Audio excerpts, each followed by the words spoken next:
어떻게 꽃가루 하나가 세상을 바꿀 수 있을까요? 정말 그런 일이 있었어요. 1827년 찰스 다윈 이전의 영국 최고 식물학자였던 로버트 브라운은 식물의 수분 작용을 연구하다가 현미경 아래에서 이상한 일이 일어나고 있다는 것을 알아차렸습니다. 꽃가루 하나가 물방울 속에서 이리저리 흔들리고 있었어요. 브라운은 호기심을 갖고 오랫동안 현미경으로 꽃가루를 관찰했는데 그것은 끊임없이 흔들렸어요. 계속 떨리고 흔들리고 있었죠. 패턴은 전혀 없었어요. 그냥 무작위로 지그재그로 계속 움직였어요. 그는 이유를 알 수 없었어요. 로버트 브라운은 그것을 알아내기 위해 부지런히 노력했어요. 브라운은 꽃가루가 떠있는 물방울의 온도를 바꿔봤어요. 온도를 낮추자 꽃가루의 움직임이 덜해졌어요. 물방울을 데우자 꽃가루는 더 많이 움직였어요. 브라운은 이것에 관해 글을 썼어요. 그리고 그의 기사를 읽은 과학자 중 누구도 그 이유를 알아내지 못했어요. 브라운 운동의 불가사의하고 보이지 않는 원인은 밝혀지지 않았어요. 과학계는 당황했어요. 한 가지 설명이 제기됐습니다. 일부 과학자들은 물의 에너지가 꽃가루를 움직이게 하는 거라고 주장했어요. 하지만 증거가 없었어요. 증거는 과학에서 필수적이며 증거가 없으면 공상과학일 뿐이에요. 그리고 왜 꽃가루 알갱이가 계속해서 이리저리 흔들리는지에 대한 어떠한 증거도 제시되지 못했기 때문에 과학자들은 그냥 잊어버리기로 했어요. 꽃가루가 과학자들을 이겼어요. 75년 동안 과학계는 꽃가루가 지그재그로 움직이는 설명할 수 없는 문제를 다소 무시해왔어요. 알버트 아인슈타인이 관심을 갖기 전까지 말이죠. 이 꽃가루 알갱이가 춤을 추는 데는 분명히 이유가 있을 거예요. 그냥 책상 위에 물 한 잔을 놓고 그 안에 꽃가루를 넣어서 무슨 일인지 알아낼 수 있는지 봐야겠어요. 보이지 않는 현상들은 근본적일 수 있어요. 중력, 자력, 그게 무엇이든 말이죠. 하지만 만약 우리 물리학자들이 전에 들어본 적이 없는 보이지 않는 에너지가 아니라면요? 내가 항상 말하듯이 간단할수록 더 좋죠. 어쩌면 꽃가루 알갱이가 춤을 추는 것이 아닐 수도 있어요. 어쩌면 꽃가루 알갱이가 현미경으로도 볼 수 없는 아주 작은 것에 의해서 이리저리 떠밀리고 있는 걸지도 몰라요. 생각 좀 해볼게요. 물리 공식을 만들기 위해서 내가 해결하고자 하는 것을 결정해야 합니다. 꽃가루 알갱이가 움직일 거리를 예측할 수 있다면 그 보이지 않는 힘의 강도를 계산할 수 있어요. 하지만 움직임이 무작위이기 때문에 제 예측은 모든 조건에 비례해야 합니다. 모든 것은 상대적이죠. 아하! 앞에 있는 뷰 스크린에 공식이 보이기 시작해요. 아직 뷰 스크린이 없죠. 곧 나올 거예요. 연필 어디 있죠? 제가 생각해낸 건 이렇습니다. 근사하죠? 다양한 물리 공식을 조합하는 그의 뛰어난 재능을 발휘하면서 아인슈타인은 물 위에 떠서 무작위로 움직이는 꽃가루 알갱이 입자가 물의 점성, 물의 온도, 입자가 움직인 거리, 개별 꽃가루 알갱이의 질량과 크기, 그 속도, 그리고 운동 지속 시간에 따르는 운동의 통계 법칙을 따른다는 것을 보여주었습니다. 유체역학에 대한 아인슈타인의 새로운 통계적 접근은 계산적인 감소로 단일 H2O 물 분자의 질량과 궁극적으로 수소와 산소 원자의 수치를 산출하는 것을 가능하게 했어요. 브라운 운동은 해결되었고 아인슈타인은 20세기를 원자의 세계로 안내했어요. 간과되었던 작은 꽃가루 알갱이의 흔들림이 원자를 증명하는 길로 이어졌어요. 그 꽃가루 알갱이는 노벨상감이에요. 무작위 사건에 대한 통계 분석은 다양한 과학 응용 분야에서 필수적인 도구가 되었습니다. 무작위적인 움직임이었던 브라운 운동의 이해로 과학은 마침내 기상현상, 게임 이론, 교통 흐름, 주식시장의 변동, 심지어 인간의 세포 기능까지도 양적으로 파악할 수 있게 됐어요. 아인슈타인의 통계 이론을 응용한 몇 가지 분야를 예로 들자면요. 이 모든 것은 지칠 줄 모르고 움직인 꽃가루 알갱이 덕이에요. 하지만 과학이 그냥 잊고 넘기기로 했지만 알버트 아인슈타인의 집중적인 관심을 끈 이상한 현상이 또 있었어요. 수성은 아무도 설명할 수 없는 일을 하고 있었습니다. 20세기가 시작되기 200년 전에 아이작 뉴턴경은 그의 만류 인력의 법칙을 발표했어요. 이것은 사실 법칙이 아니라 뉴턴의 중력 이론이라고 불려야 합니다. 왜냐하면 아인슈타인이 뉴턴의 중력을 그의 새로운 중력 이론으로 대체하게 되기 때문이죠. 아인슈타인이 수성의 궤도 특이성에 대한 설명되지 않은 신비를 알아냈을 때요. 뉴턴은 두 질량 사이의 중력 공식을 밝혀냈어요. 뉴턴의 중력에 대한 수학적 설명 덕분에 지금 우리는 왜 행성들이 태양의 궤도를 도는지를 알게 됐어요. 반면에 뉴턴 이전의 과학계는 행성들이 태양의 궤도를 돈다는 것만 알았을 뿐 그 이유는 알지 못했습니다. 뉴턴 이후 천문학자들은 뉴턴의 중력 이론에 따라 알려진 행성의 궤도를 재계산하고 망원경을 통한 행성의 세심한 관찰과 대조하는 일을 즐겁게 하고 있었어요. 수성이 협조적이지 않았다는 사실만 빼고요. 잠시 설명을 하자면 수성은 아이작 뉴턴경의 수학적 공식을 정확히 따르지 않았어요. 뉴턴 이후 초기 1750년대 이후로 알려진 행성은 수성, 금성, 지구, 화성, 목성, 토성 6개 뿐이었어요. 망원경으로 발견된 추가적인 행성이나 소행성은 아직 없었어요. 그러다가 정말 특이한 일이 일어났어요. 과학은 아직도 그 이유를 설명하지 못하고 있어요. 1760년대 후반과 1770년대 초반에 2명의 독일 천문학자는 알려진 모든 행성들과 몇몇 알려지지 않은 행성들의 궤도 경로를 기록한 간단한 숫자 시리즈를 출판했습니다. 요한 다니엘 티티우스와 요한 엘러트 보데는 이 수학적 공식을 발표했어요. 이 일련의 숫자에 각각 4를 더하세요. 0, 3, 6, 12, 24, 48, 96, 192. 그러고 나서 각 합을 10으로 나눕니다. 짜잔! 여러분은 방금 태양계 행성의 궤도 경로를 천문 단위로 알아냈어요. 지구에서 태양까지의 거리가 1천문 단위예요. 이것은 유용한 근사치이며 편리한 측정 표준입니다. 지구는 세 번째 행성이므로 시리즈의 세 번째 숫자인 6에 4를 더하고 10으로 나누세요. 그러면 1천문 단위 AU예요. 목성을 예로 들어볼게요. 티티우스 보데 숫자 시리즈에서 48이에요. 48 더하기 4는 52, 그걸 10으로 나누면 5.2 천문 단위예요. 그곳이 바로 태양으로부터 목성의 궤도 경로가 있는 곳이에요. 토성에도 효과가 있나요? 해봐요. 96 더하기 4는 100, 10으로 나누면 10AU로 지구와 태양 사이의 거리보다 10배 더 멀리 떨어져 있어요. 그곳이 바로 토성이 공전하는 곳이에요. 티티우스 보데 법칙은 옳아요. 패턴이 일치해요. 천문학자들은 재빨리 화성과 목성 사이, 토성 다음에 있는 숫자에 주목했어요. 티티우스 보데 공식은 윌리엄 허셜이 1781년 천왕성을 찾고 발견한 것과 1801년에 주세페 피아지에 의한 최초의 소행성 세레스 발견에 영감을 주었어요. 그건 이상할 정도로 정확한 숫자 시리즈예요. 티티우스 보데 법칙은 오늘날 토성의 위성들, 천왕성의 위성 시스템의 위치를 예측하고 심지어 다른 별 주변의 외계 행성들의 위치를 파악하는 데도 사용되고 있어요. 어떻게 이것이 정확한지는 아무도 모르지만요. 젊은 아인슈타인이 해결해 볼 만한 미스테리처럼 보이네요. 다시 주제로 돌아갈게요. 수성은 어떻게 달랐을까요? 수성은 뉴턴의 중력으로는 계산되지 않은 방식으로 움직이고 있어요. 수성 궤도의 근일점, 즉 수성이 태양에 가장 가까워지는 위치가 매년 조금씩 앞으로 나아가고 있었어요. 그것은 눈에 뜨일 정도였고 뉴턴의 중력 공식에 의해 설명되지 않았어요. 태양계 내부에 수성의 궤도에 영향을 미치는 다른 행성이 있지 않다면요. 그래서 수성 궤도 안에 있는 행성을 찾는 작업이 시작됐어요. 그 행성의 잠재적 궤도의 계산은 전 세계로 퍼져나갔어요. 벌칸이라는 이름까지 지어졌어요. 전 세계 망원경은 태양 근처의 벌칸을 찾기 위해 새벽과 일몰의 하늘을 뒤졌습니다. 하지만 수성궤도 안에서는 어떤 행성도 발견되지 않았어요. 벌칸은 존재하지 않았어요. 미안해요, 스팍. 또 하나의 난제군요. 수성궤도 근일점의 변칙적인 움직임은 50년이 넘도록 아무 설명도 없이 미스테리로 남아 있었어요. 아인슈타인이 스위스 베른의 특허청 동료와 야외 카페에서 커피를 마시고 있을 때까지는요. 미셸 베소는 아인슈타인의 동창이자 평생 친구였어요. 난 앞뒤가 맞는 걸 좋아하지 않아. 나도 그래, 알버트. 수성 근일점의 전방 이동은 앞뒤가 맞지 않아. 설탕 좀 줘. 벌칸은 아니야. 아니, 벌칸은 아니야. 그럼 뭘까? 알버트, 넌 물리학적으로 모든 문제를 해결하려고 계속 애를 써. 엔지니어적인 접근 방식을 적용하는 게 어때?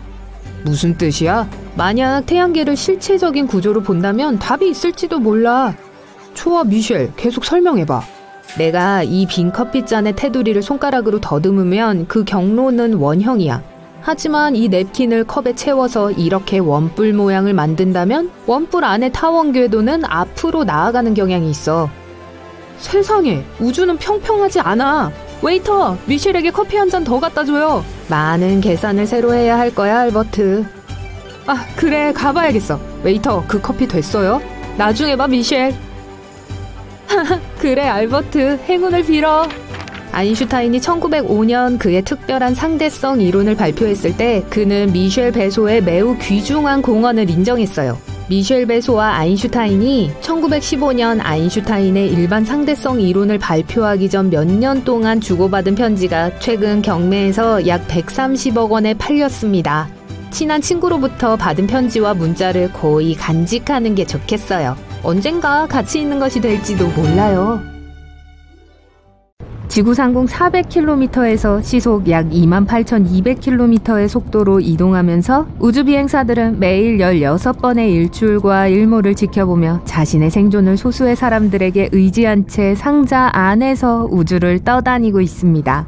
인류가 지구 넘어 다른 세계로 향해야 할지 여부와 상관없이 가장 주목할 만한 문제점 중 하나는 바로 우리 몸이 우주를 좋아하지 않는다는 거예요. 2015년부터 2016년까지 거의 1년을 국제우주정거장에서 보낸 나사 우주비행사 스콧 켈리보다 이 사실을 더 잘 알고 있는 사람은 없어요. 다른 우주비행사들과 마찬가지로 켈리 씨도 우주여행이 인체에 미치는 영향에 대한 연구에서 실험 대상의 역할을 했습니다. 다른 우주비행사들과는 다른 점이라면 켈리 씨에게는 역시 우주비행사인 일란성 쌍둥이 마크 씨가 있어요. 이것은 연구원들이 매우 다른 두 환경에 살고 있는 두 형제를 관찰할 수 있는 흔치 않은 기회를 제공했습니다. 한 명은 지구에, 또 한 명은 지구상공 400km에서요. 우주비행사는 우주에 갔고 그보다 약간 나이가 많은 쌍둥이 형 마크가 지구에 머물렀을 때 동생이 궤도에서 보낸 시간 덕분에 둘 사이에 나이 차이가 증가했어요. 그리고 이 모든 것은 아인슈타인의 상대성 이론에 의한 것입니다. 이 이론에 따르면 시간은 정지해 있는 관찰자보다 움직이는 물체에게 더 느리게 움직인다고 합니다. 또한 시간은 지구처럼 중력 질량에 가까워질수록 더 느리게 움직여요. 다시 말해 우리 모두는 같은 속도로 시간을 경험하고 있지 않아요. 빠르게 움직이고 가속할수록 시간이 더 많이 느려지는데 스콧 씨는 우주에서 위아래로 오가며 시속 약 28,200km의 속도로 지구를 돌고 있기 때문에 형 마크는 0.005초를 더 오래 산 셈이 됐습니다. 쌍둥이 형제는 1964년에 6초 간격을 두고 태어났지만 지금 두 사람의 나이 차이는 6.005초가 됐어요. 시간 왜곡은 시간 팽창으로 알려져 있는데 켈리 형제는 그 두 가지 측면을 모두 충족시킵니다. 그들이 서로 비교하여 얼마나 빨리 움직였는지 그리고 지구라는 큰 물체에 얼마나 가까이 있었는지 말이죠. 그래서 우리의 위치와 속도에 따라 시간은 다른 시공간에 있는 다른 사람과 비교해서 우리에게 더 빨리 혹은 더 느리게 움직이는 것처럼 보일 수 있습니다. 그리고 국제우주정거장에 있는 우주비행사들은 지구에 있는 사람들보다 조금 더 느리게 나이를 먹는다는 의미예요. 그렇다고 해서 평생을 지하실에서 보내면 지구 표면에 사는 다른 사람들보다 더 오래 살 수 있다는 뜻은 아닙니다. 그렇게 작은 규모에서는 효과가 두드러지지 않아요. 만약 평생을 지하 운둔자로 산다고 해도 땅 위에 다른 사람들보다 1초도 되지 않는 시간만큼 더 천천히 늙을 뿐이에요. 하지만 이걸 한번 생각해보면 뇌에 과부하가 걸릴지도 몰라요. 발목에 찬 시계는 결국 손목에 찬 시계보다 시간이 늦어질 거예요. 엄밀하게 말하자면 머리는 발보다 더 빨리 늙습니다. 산 위에 사는 사람들에게는 해수면에 사는 사람들보다 시간이 더 빨리 갑니다. 이것의 전형적인 예는 쌍둥이 시나리오예요. 쌍둥이 중 한 명은 거의 빛의 속도로 이동하는 우주선을 타고 우주로 떠나고 다른 한 명은 지구에 남습니다. 우주여행을 떠난 쌍둥이가 지구로 돌아왔을 때 그녀는 겨우 한두 살을 더 먹었을 뿐이지만 지구에 있었던 쌍둥이 자매는 10년 이상 나이를 먹었다는 것을 알고 충격을 받습니다. 물론 실제로 그런 실험을 한 사람은 없지만 사실이라는 증거가 있어요. 과학자들이 궤도로 쏘아 올린 원자시계가 지구로 돌아왔습니다. 시간을 똑같이 맞춘 시계 하나는 지구에 있어요. 우주에서 돌아온 시계는 지구에 있었던 시계보다 아주 약간 시간이 늦어졌어요. 시간은 훨씬 더 복잡해지는데 시간 팽창이 언제든지 일어날 수 있기 때문입니다. 이것을 이해하는 좋은 방법은 국제우주정거장에 살고 있는 우주비행사들을 생각하는 거예요. 우주비행사들은 420km 상공에 떠 있고 거기서 지구의 중력은 지표면보다 더 약합니다. 그것은 지상에 있는 사람들에 비해 그들에게 시간이 빨라져야 한다는 것을 의미하죠. 하지만 우주정거장은 1초당 약 8km의 속도로 지구 주위를 빠르게 돌고 있습니다. 그것은 또한 지상의 사람들에 비해 우주 비행사들의 시간이 느려져야 한다는 것을 의미하죠. 하지만 현실적으로 몇 밀리초 더 나이를 먹게 된 형 마크가 장기적으로 볼 때 더 오래 살게 될 수도 있습니다. 동생 스콧이 긴 우주 체류 시간으로 인해 몸이 더 빨리 악화된다면 말이죠.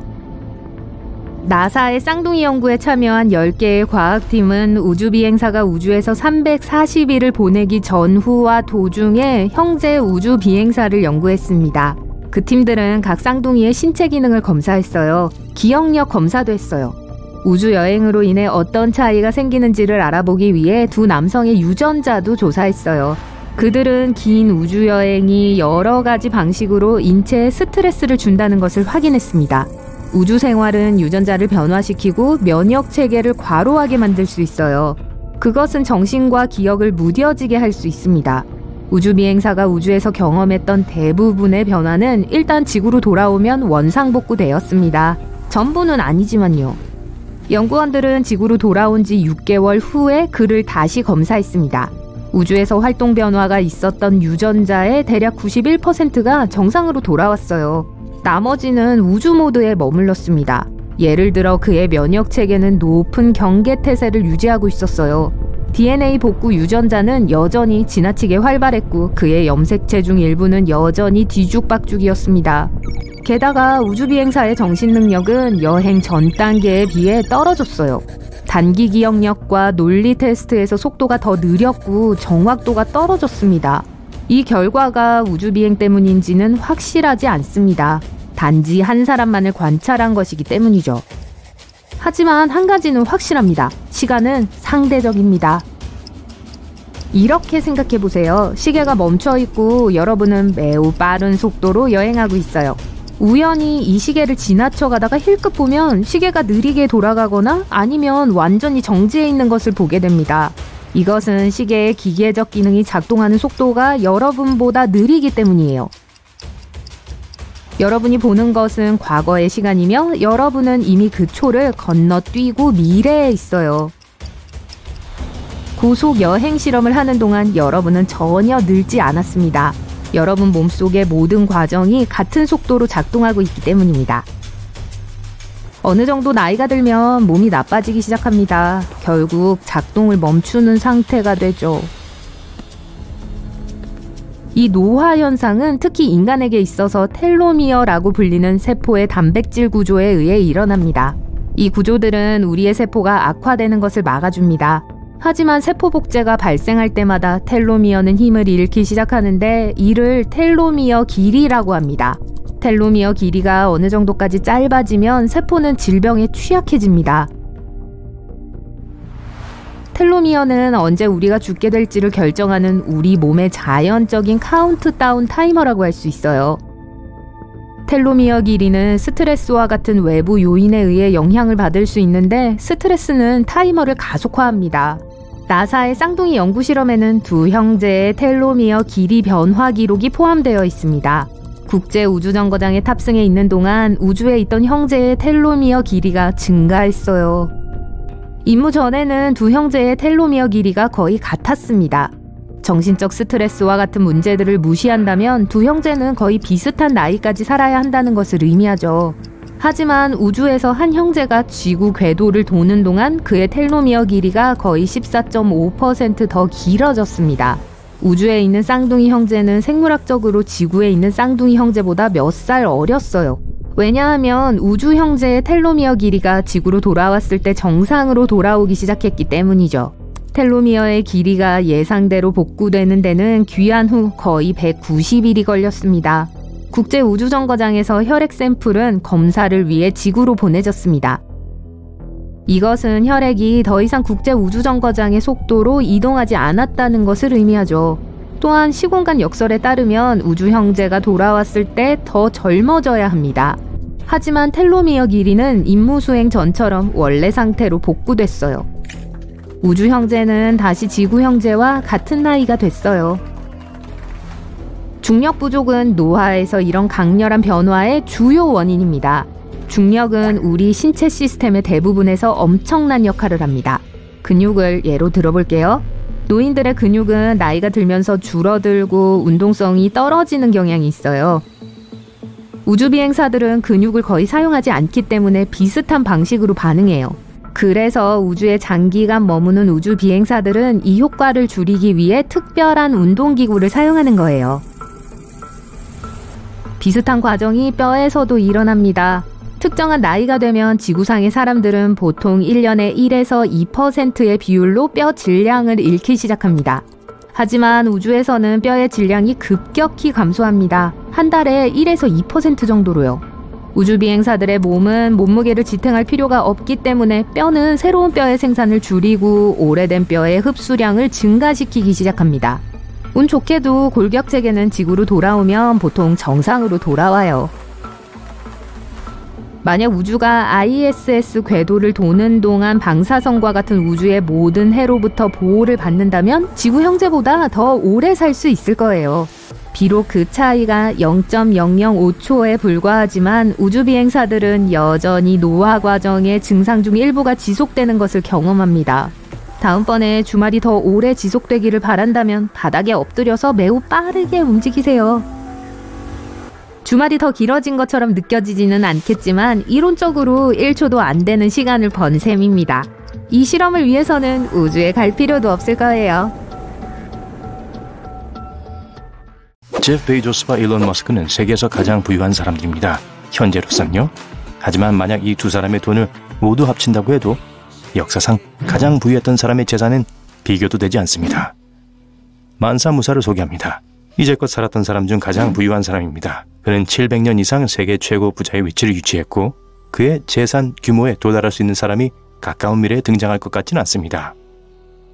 제프 베이조스는 약 200조 원, 일론 머스크는 약 300조 원 이상을 보유하고 있습니다. 오늘날의 돈으로 환산하면 만사무사는 헤아릴 수 없는 부를 누렸습니다. 아무리 적게 잡아도 그가 400조 원에서 500조 원 이상을 가지고 있었던 것으로 추정됩니다. 하지만 이건 가설일 뿐이에요. 대부분의 역사학자들은 그가 상상할 수 없을 정도로 부유하고 강력했다고 믿고 있습니다. 그리고 그의 부는 그의 나라 경제를 파괴했어요. 하지만 처음부터 이야기를 시작할게요. 만사무사는 서아프리카에 있는 현재 말리 공화국에서 1280년에 태어났습니다. 통치자 집안에서 태어난 그는 호화로운 어린 시절과 젊은 시절을 보냈죠. 그 시간 동안 형이 나라를 통치했습니다. 그러다가 만사무사가 32세가 되었을 때 형은 퇴위했습니다. 그의 형은 세계를 탐험하기를 원했고 대서양과 그 너머에 있는 땅에 집착했습니다. 그는 2,000척의 배와 수만 명으로 이루어진 거대한 탐험대를 모았습니다. 탐험대는 마치 바다 위의 도시처럼 전 세계를 항해했지만 다시는 돌아오지 않았습니다. 일부 역사학자들은 만사무사의 형이 남아메리카에 도달했다고 믿지만 이에 대한 진정한 증거는 없습니다. 그래서 젊은 만사무사는 1312년에 말리의 통치자가 되었고 집안의 모든 재산을 소유하게 되었죠. 그는 좋은 통치자였고 똑똑한 전략가였습니다. 통치 초기에 약 24개의 도시를 합병하는 데 성공했죠. 그는 이질적인 작은 국가들을 하나의 제국으로 통합했고 말리 왕국을 크게 확장했습니다. 말리 왕국은 대서양으로부터 약 3200km까지 뻗어 있었어요. 대륙의 거의 모든 서쪽 지역을 소유했습니다. 그때부터 만사무사의 부는 엄청나게 불어나기 시작했죠. 중세 세계에선 금이 지구 전체에서 가장 가치 있는 부의 원천으로 여겨졌습니다. 많은 역사학자들은 당시 만사무사가 전 세계에서 사용 가능한 금 보유량의 거의 절반을 소유하고 있었다고 믿고 있습니다. 그들은 말리에 수천 개의 무역센터를 세워서 금과 소금 같은 가치 상품들을 거래했습니다. 그리고 대규모 무역 이익의 일부는 만사무사 주머니로 돌아갔습니다. 그는 돈, 권력, 하인 등 모든 것을 가졌지만 절실히 부족한 것이 있었습니다. 그의 욕망은 형과 비슷했어요. 만사무사 또한 여행을 하고 싶어 했는데 세계를 탐험하기 위해서가 아니라 제국의 영광을 위해서였습니다. 그는 명성을 원했어요. 해외에선 소수의 사람들만이 그의 강력한 왕국에 대해 들어본 적이 있었지만 그는 그의 나라가 거의 전 세계에서 가장 부유하다는 것을 알았습니다.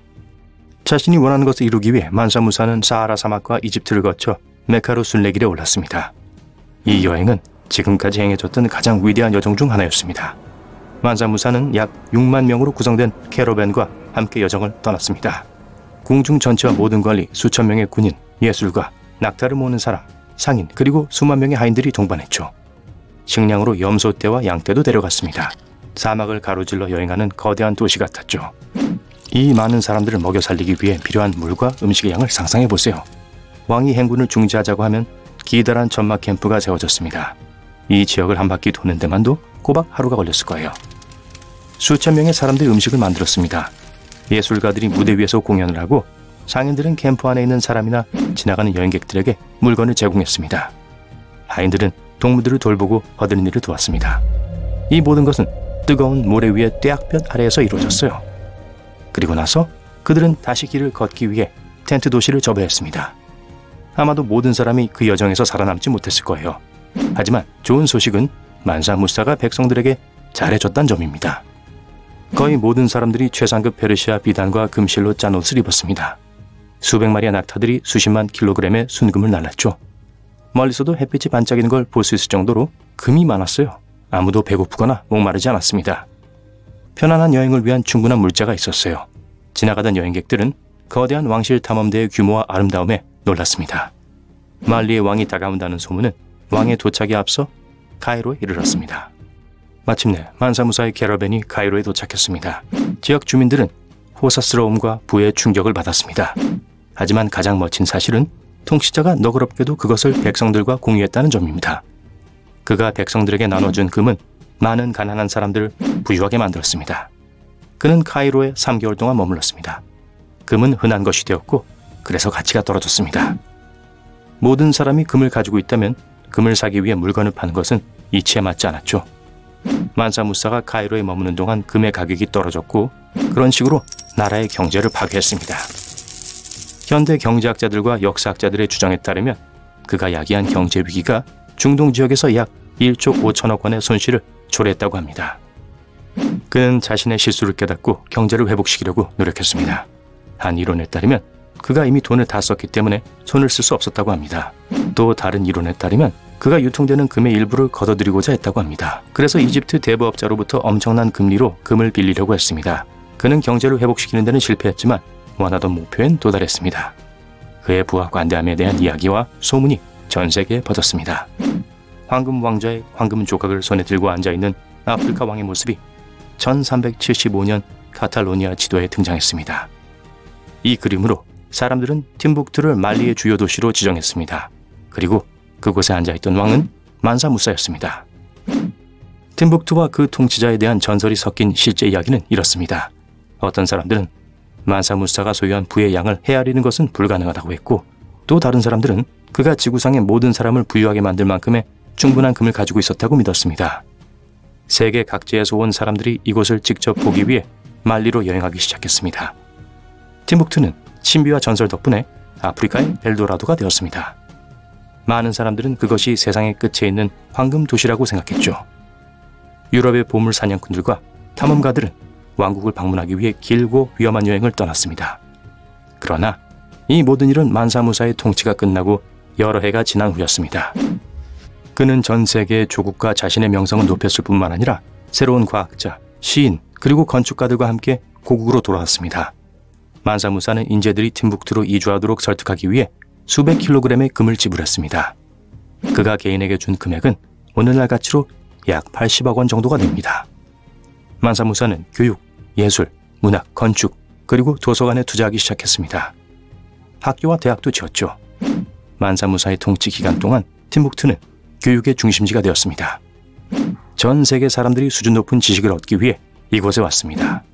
1337년 만사무사는 56세의 나이로 세상을 떠났습니다. 그의 아들들은 모든 재산을 상속받았지만 아버지의 유산을 지키지 못했습니다. 수많은 분쟁, 더 많은 돈을 얻기 위한 시도, 봉기, 그리고 음모가 이 강력한 왕국을 붕괴로 이끌었습니다. 왕국은 작은 주로 분리되었습니다. 수백 년에 걸쳐 말리는 힘을 잃었습니다. 그러고 나서 유럽인들이 이 영토에 왔고 마침내 제국을 멸망시켰습니다. 그래서 오늘날 만사무사의 왕조에 대해 알려진 것이 거의 없는 거예요. 중세 역사는 주로 서양 중심이었습니다. 그리고 서양에서는 소수의 사람들만이 만사무사가 통치하던 만리에 대해 알고 있었어요. 만약 유럽인들이 만리의 군사력과 경제력이 최고조에 달했던 전성기의 왕국을 더 많이 방문했더라면 만사무사는 훨씬 더 유명해졌을 거고 왕국의 영광은 수세기 동안 이어졌을 것입니다. 하지만 유럽인들은 200년 정도 늦었습니다. 그들은 심각한 위기와 봉기가 한창일 때 제국을 발견했죠. 만사무사가 얼마나 부자였는지 계산하는 것은 여전히 불가능합니다. 누구도 그런 수준의 부에 도달할 수 없을 거예요. 만약 만사무사 왕조가 오늘날까지 살아서 제국을 유지했다면 우린 아마 완전히 다른 세상에서 살게 되었을 겁니다. 아프리카는 세계에서 가장 부유하고 가장 발전된 대륙이 될 수 있었고 말리가 그 중심에 있었을 거예요. 왕국은 이 모든 것을 평화적으로 성취했을 겁니다. 만사무사는 관대했고 무력이 아닌 부로 나라를 정복하는 것을 선호했습니다.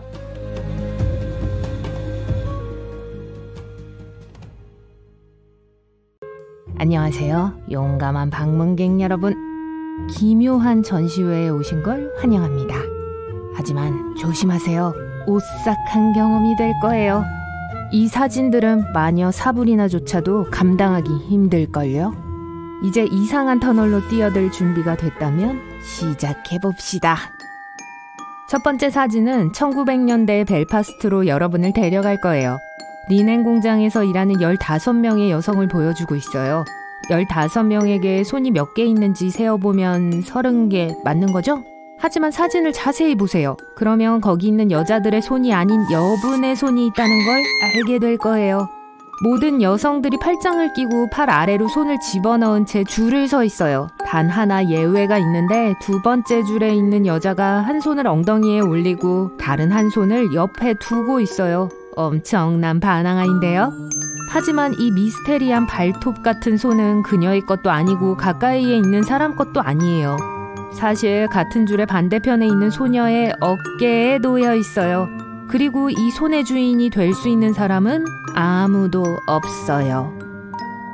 비록 한 세기가 지났지만 이 사진은 2016년 4월 29일 인터넷에 처음 등장했어요. 린다라는 이름의 한 여성이 이걸 인터넷에 올렸어요. 린다는 어깨에 손이 올라와 있는 소녀가 자신의 할머니 엘렌 도넬리라는 걸 알아냈어요. 하지만 그녀는 그 손이 누구의 것인지 절대 언급하지 않았어요. 더 이상한 건 그 사진이 디지털로 개조되었다는 어떠한 증거도 없다는 거예요. 그럼 이 외로운 손은 어디서 온 걸까요? 그때는 포토샵이 없었지만 그렇다고 사진작가들이 사진을 편집하는 데 필요한 기술이 없었다는 걸 의미하진 않아요. 비록 사진에 여분의 손을 추가하는 것은 불가능했지만 원치 않은 물건이나 사람을 간단히 가위로 잘라내는 건 확실히 가능했어요. 사진작가들은 사진에 넣고 싶은 걸 연필이나 수추로 그리곤 했어요. 또한 여러 개의 원판을 합쳐 하나의 이미지를 만들 수도 있었어요. 손이 어디서 왔는지에 대한 답이 하나 더 있어요. 스냅 촬영이 1900년대에 이미 존재했었지만 몇몇 사진작가들은 여전히 순간을 포착하기 위해 긴 노출 기법을 사용했어요. 그래서 사진을 찍는 동안 뒤에 있던 여자가 처음에는 엘렌 위에 손을 얹고 나서 팔짱을 끼기로 했을 가능성이 있어요. 그래서 이 무시무시한 사진은 카메라의 오랜 노출 시간의 결과인 거죠. 그러니까 이 사진을 망친 게 아담스 가족과 살았던 걸어다니는 손이 아니었다고 안심해도 돼요. 두 번째 사진, 두 손 사이에 빛나는 환영을 들고 있는 한 젊은 여성을 볼 수 있을 거예요. 거의 마법은 진짜라고 믿게 만들 수도 있어요. 하지만 실망시켜 미안해요. 왜냐면 그녀가 하고 있는 건 엑스펠리아무스 주문이 아니에요. 사진 속 여성은 프랑스 태생의 마르테 베로고 나중에 이름을 에바 캐리어로 바꿨어요. 1886년에서 1943년까지 살았죠. 그녀는 사기꾼 영매였어요. 저승으로 넘어간 사람들과 소통할 수 있는 정신적 능력을 갖고 있고 교령회 중에 그들의 영혼을 물질화시킬 수 있다고 주장했어요. 그 당시 이런 거짓말을 하는 영매들은 자신들의 교령회 중에 표준적인 절차를 따랐어요. 집중하는 척하기 위해 방에 설치된 옷장에 들어갔어요. 그리고 나서 ek토플라즘을 불러내기 위해 자신들의 능력을 최대한 사용해요. 액토플라즘은 세포 생물학의 맥락에서 사용된 게 아닐 때는 영매의 몸에서 나온다고 믿어지는 물질을 가리키는 용어예요. 이게 얼굴, 손 또는 심지어 환생으로 불려온 사람들의 전체적인 몸의 모습으로 변할 수 있어요. 에바 캐리어는 가짜 액토플라즘을 만들기 위해 종이를 씹고 잡지와 신문에서 얼굴을 오리던 사기꾼 영매였어요. 1912년 독일의 초심리학자 알버트 폰 슈랭크 노징이 찍은 이 사진은 그러한 기만적인 교령회 중 그녀가 활동하는 걸 보여주고 있어요. 그런데 이야기를 다 안다고 해도 이 사진이 소름 끼친다는 건 변하지 않죠. 하지만 사진 자체보다 더 믿을 수 없는 건 자기가 진짜라면서 셜록 홈즈 미스테리 시리즈의 작가인 아서 코난 도일 경과 같은 거물들을 설득할 수 있었다는 사실이에요. 그래도 아서 코난 도일 경과는 달리 그녀의 퍼포먼스가 마술사의 속임수에 지나지 않는다고 생각했던 일루셔니스트이자 탈출 예술가인 해리 후디니는 속지 않았다는 걸 알게 되면 기쁠 거예요. 세 번째 사진에 있는 이 올빼미들은 호그와트 올빼미도 아니고 여러분에게 입학 허가서를 가져다 주러 온 것도 아니에요. 이 사진은 1920년대 맨체스터 그래머스쿨 밖에서 찍혔어요. 맨체스터 그래머스쿨은 아주 먼 1515년에 휴 올덤이라는 사람에 의해 설립됐어요. 그리고 이 사람 때문에 사람들이 행진하면서 이상한 올빼미 의상을 입고 있는 거예요. 휴 올덤은 맨체스터에서 태어났어요. 옥스포드와 케임브리지 대학을 다 다녔음에도 불구하고 진지한 학자는 아니었어요. 그때는 등록금이 더 싸긴 했죠. 하지만 왕실에서 복무했고 그의 행정 기술 덕분에 중요한 직함을 받게 되었죠. 이게 높은 지위에 오르고 강력하고 영향력 있는 인물이 될 수 있게 해준 거예요. 그리고 새로운 임무를 통해 그는 나중에 학교에 자금을 대는데 사용할 수 있는 엄청난 부를 얻을 수 있었어요. 올덤의 학교의 문장에 쓰여진 좌우명은 라틴어 구절 사피레오드로 감히 현명해져라로 대략 번역돼요. 오늘날까지 그 학교는 여전히 같은 좌우명을 쓰고 있어요. 하지만 올빼미의 선택은 여러분이 생각하는 것처럼 지혜를 상징하진 않아요. 맨체스터 그래머스쿨 배지에 있는 올빼미는 도미라는 단어가 적힌 배너를 들고 있어요. 이모티콘을 읽는 것처럼 읽는다면 올빼미가 아울이니까 아울덤이라고 읽을 수 있는데요. 사실 휴 올덤에 대한 언급이죠. 올덤 타운의 문장을 보면 학교의 것과 아주 비슷하다는 걸 알 수 있게 될 거예요. 이 선택은 올덤의 발음을 지역 억양인 아울댐으로 반영하기 위해 만들어졌어요. 따라서 학교의 마스코트와 마을의 마스코트가 모두 올빼미였던 건 설립자인 아버지에게 경의를 표하는 것이었어요. 그럼 이 사진에는 불길하고 으스스한 일은 없다고 안심합시다. 무서운 걸 많이 봤으니까 좀 더 다정한 건 어때요?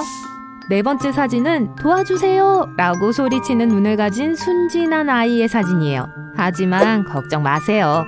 이 아이를 잡고 있는 건 부기맨이 아니에요. 아이가 앉아있는 것 같아 보이는 물체는 사실 그의 엄마예요.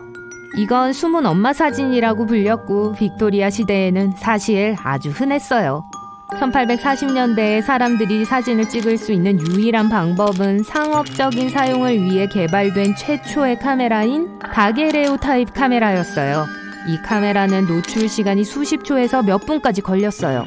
그래서 선명한 사진을 찍기 위해 누군가는 그 모든 시간 동안 완벽하게 가만히 있어야 했어요. 하지만 상상할 수 있듯이 그렇게 긴 시간 동안 아이가 움직이지 않고 있는 건 쉬운 일이 아니죠. 그리고 아기에게 포즈 좀 잡아봐 라고 말할 수도 없고요. 이게 숨은 엄마 사진법이 탄생하게 된 이유랍니다. 아이들은 엄마가 있는 곳에서 사진을 찍어요. 하지만 엄마는 프레임 안에서 숨어 있어야 해요. 그렇게 하기 위해서 종종 커튼 뒤에 서거나 망토나 담요 아래에 있거나 의자 역할을 했어요. 가끔 사진작가들은 사진에 엄마가 보이는 부분을 제거하기도 했어요. 아이들을 위해 엄마가 겪어야 했던 고난들이란 변하지도 않았네요. 몇몇 사진들은 꽤 잘 나왔지만 몇몇은 결국 악몽처럼 나왔어요. 이 관습은 1920년대까지 계속되어 왔어요. 하지만 카메라가 빨라지면서 엄마들이 더 이상 숨을 필요가 없어졌어요. 사진에 불쑥 들어오는 게 유행이 되기 전까진 말이죠. 전설에 따르면 파프니르라는 이름의 난쟁이는 힘과 용기로 유명했다고 합니다. 그런 능력 덕분에 왕국을 보호하는 임무를 맡았습니다. 난쟁이들은 많은 부를 모으는 것으로 알려져 있었기 때문에 보안이 강화되어야 했어요. 그들은 금과 귀중한 보석으로 만들어진 집에서 살았습니다. 하지만 파프니르에게는 또 하나의 특별한 재능이 있었어요. 자유자재로 다른 모습이 될 수 있었죠. 노르웨이 장난의 신 로키에게 속은 파프니르는 탐욕과 아버지의 보물에 눈이 멀었습니다.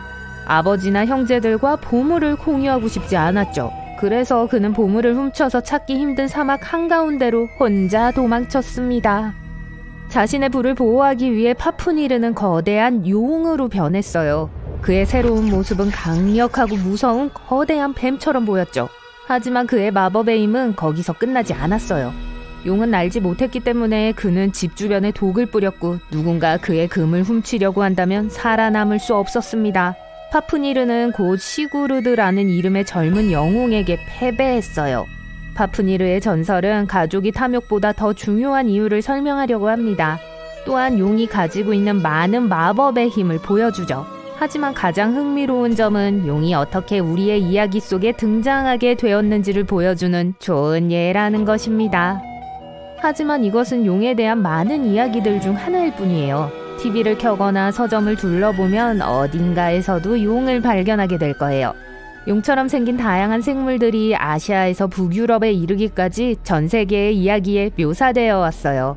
대부분은 파충류의 몸, 날개, 그리고 발톱으로 묘사됩니다. 그리고 가장 무서운 특징은 입에서 불을 내뿜을 수 있다는 겁니다. 용을 뜻하는 드래곤은 거대한 뱀을 뜻하는 라틴어 드라코넴에서 유래됐습니다. 하지만 이 모든 것이 어떻게 시작되었는지를 보기 위해 과거로 여행을 떠나볼게요. 예를 들어 한 아시아 역사가는 기원전 4세기에 화석을 발견했고 용을 발견했다고 주장했어요. 화석화된 스테고사우루스를 보면 왜 이런 착각이 들었는지 이해하기 쉽습니다. 길이가 9m, 키가 4m였고 장갑판과 스파이크로 덮여 있었어요. 나일 악어도 용으로 착각됐을 수 있어요. 오늘날에도 여전히 존재하고 사하라 남부 아프리카에 살고 있습니다. 하지만 고대에는 더 많았을 수도 있어요. 다 자란 나일 악어는 5m에 달할 수 있습니다. 그게 전부가 아니에요. 심지어 몸을 땅에서 떼고 걸을 수 있고 몇몇은 두 다리로 서 있는 모습을 보이기도 했습니다. 고아나는 호주에 사는 용처럼 생긴 도마뱀입니다. 덩치가 크고 면도날처럼 날카로운 이빨과 발톱을 가지고 있고 심지어 독을 생산하는 것으로 알려져 있어요. 왜 고아나가 호주 버전의 용의 원천인지 쉽게 알 수 있습니다. 인류가 고래뼈를 처음 발견했을 때 이런 동물이 바다에서 살고 있다는 걸 전혀 몰랐습니다. 그 크기를 고려했을 때 분명히 고래가 위험한 동물이라고 생각했을 거예요. 사람들은 고래를 거의 본 적이 없었고 물속으로 들어가지 않는다면 말이죠. 고래에 대해 잘 알지도 못했기 때문에 쉽게 용으로 오인되기도 했습니다. 아마도 용신화의 가장 흥미로운 원천은 사실 인간의 상상력이었을 거예요. 용에 대한 본능이라는 책에서 인간이 생존을 위해 큰 포식자들을 두려워하도록 진화했기 때문에 거의 모든 고대 문화에 용이 존재했다고 주장하는 이론이 있었습니다. 우리만 그런 두려움을 가진 건 아니에요. 예를 들어 원숭이도 뱀과 큰 고양이에 대한 선천적인 두려움을 가지고 있습니다. 이러한 자연적인 특성과 신화를 결합하면 각 지역에 맞도록 적응한 용에 대한 이야기가 어디에나 있을 거라는 걸 알 수 있어요.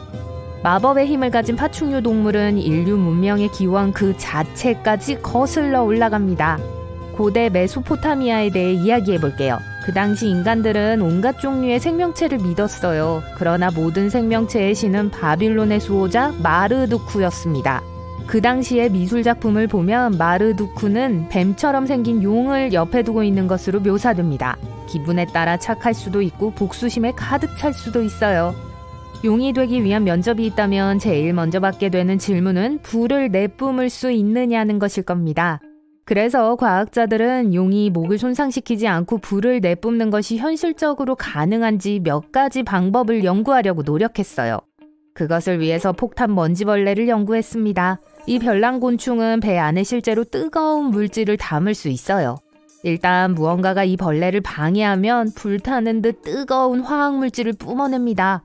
엄밀히 말하자면 실제로 불을 쏜 것은 아니지만 뜨겁기 때문에 충분히 유사하다고 할 수 있어요. 용이 같은 효과를 내려면 목에 비슷한 분비선이 있어야 합니다. 하지만 용은 어디에서 유래했을까요? 출처가 없이 어느 날 갑자기 나타난 건 아닐 거예요. 파푸니르의 이야기와 같은 어떤 이야기들은 인간도 용으로 변할 수 있다고 합니다. 하지만 가장 인기 있는 이론은 용이 알에서 시작한다는 거예요. 어떤 자료들은 심지어 용이 일생 동안 거쳐야 하는 일련의 단계들을 보여줍니다. 모든 것은 부화에서 시작돼요. 용은 알 껍질을 안에서부터 먹어 치우면서 알을 깬다고 합니다. 그 다음에는 소위 용 전문가들이 윈링 단계라고 부르는 갓 부화한 용이 됩니다. 아직 작고 약해요. 하지만 걱정하지 마세요. 스스로를 꽤 잘 돌볼 수 있어요. 용의 나머지 일생은 매우 평범해요. 다 자란 용이 있고 늙은 용이 있죠. 용의 일생은 황혼기에 이르면 끝납니다. 어떤 자료들은 용이 성장을 멈추지 않았다고 주장합니다. 또 어떤 사람들은 심지어 용의 삶은 절대 끝나지 않는다고도 해요. 단지 다른 유형의 영적인 존재로 넘어가는 거죠. 용은 많은 다른 것들의 상징으로 알려져 있지만 모든 것은 용의 기원에 따라 다릅니다. 아시아의 일부 지역에서는 용이 행운, 힘, 그리고 부를 가져온다고 알려져 있어요. 영국에서는 강력한 전사가 되려면 먼저 용을 물리쳐야 합니다. 그래서 종종 국기에 용이 등장하는 거예요. 예를 들어 웨일즈의 국기는 녹색과 흰색 바탕에 커다란 붉은 용이 있어요. 서양 이야기 속의 용은 그다지 친절하지 않습니다. 종종 사악하고 복수심이 많은 것으로 그려집니다. 용과 관련된 또 다른 신화는 금과 보석을 사랑한다는 거예요. 이런 탐욕스러운 기질은 용이 보물을 지키는 임무를 맡았던 고대 그리스로 거슬러 올라가는 것으로 보입니다. 경비 임무를 맡은 용은 호빗과 해리포터 시리즈와 같은 이야기에서 보일 수 있어요. 용의 마법 능력 또한 매우 다양합니다. 어떤 용은 초자연적인 특성을 가진 피를 가지고 있다고 하고, 어떤 용은 말을 할 수 있다고 하고, 또 어떤 용은 지혜로 유명해졌어요. 고대 문헌에 나오는 많은 용들은 날거나 형태를 바꿀 수 있었습니다. 심지어 인간으로 변하기도 했어요. 몇몇 실제 동물들은 용과 닮았기 때문에 드래곤이 들어간 이름을 얻었습니다. 5,000개 이상의 아종을 가진 것으로 알려진 드래곤플라이, 잠자리처럼 말이죠. 중세 유럽인들이 잠자리를 사악한 곤충으로 보았기 때문에 그런 이름을 얻게 됐습니다. 잠자리는 사람들의 눈과 입을 물어뜯는 것과 같은 정말 끔찍한 일을 하는 것으로 비난을 받곤 했죠. 하지만 신화 속의 용과 가장 닮은 생물은 플라잉 드래곤이라고 불리는 파충류 날도마뱀입니다. 동남아시아의 숲지역에서 볼 수 있어요. 사실 날개를 가지고 있진 않습니다. 하지만 갈비뼈의 일부가 길쭉한 모양을 하고 있어서 나무 사이의 공간을 통해 점프할 수 있도록 여분의 피부를 지탱해줍니다. 또한 그런 날개는 밝은색이고 갈색 몸과 대조를 이룹니다. 여러분의 심장이 마구 뛰고 있어요. 여태 본 것 중 가장 큰 생물로부터 목숨을 걸고 도망치고 있어요. 거대한 파충류가 두 다리로 바로 뒤를 쫓아오고 있어요. 옆에 맹렬한 강물 소리가 들리지만 그 속으로 뛰어들지 않기로 결심하죠. 두꺼운 나뭇잎과 덤불이 여러분의 길을 가로막고 있어요. 그리고 계속 진창에 빠지네요. 주변의 모든 것들이 여러분을 잡으려고 하고 있고 숨을 곳은 없어요. 속이 빈 나무 둥치를 발견하곤 안으로 기어들어가요. 밖에 있는 게 뭐든 점점 더 가까워지고 있어요. 깊은 목 부분에서 나오는 듯한 숨소리와 쿵쿵거리는 소리가 들려요. 점점 더 다가오고 있어요. 나무줄기의 틈새로 커다란 꼬리가 흔들리면서 덤불과 작은 나무들을 쓰러뜨리고 있는 게 보여요. 그게 뭐든 공항의 경찰견들처럼 여러분을 찾아 킁킁거리고 있어요. 그리고 여러분 얼굴 바로 옆에는 집고양이 크기의 거대한 벌레들이 있어요. 완벽하네요.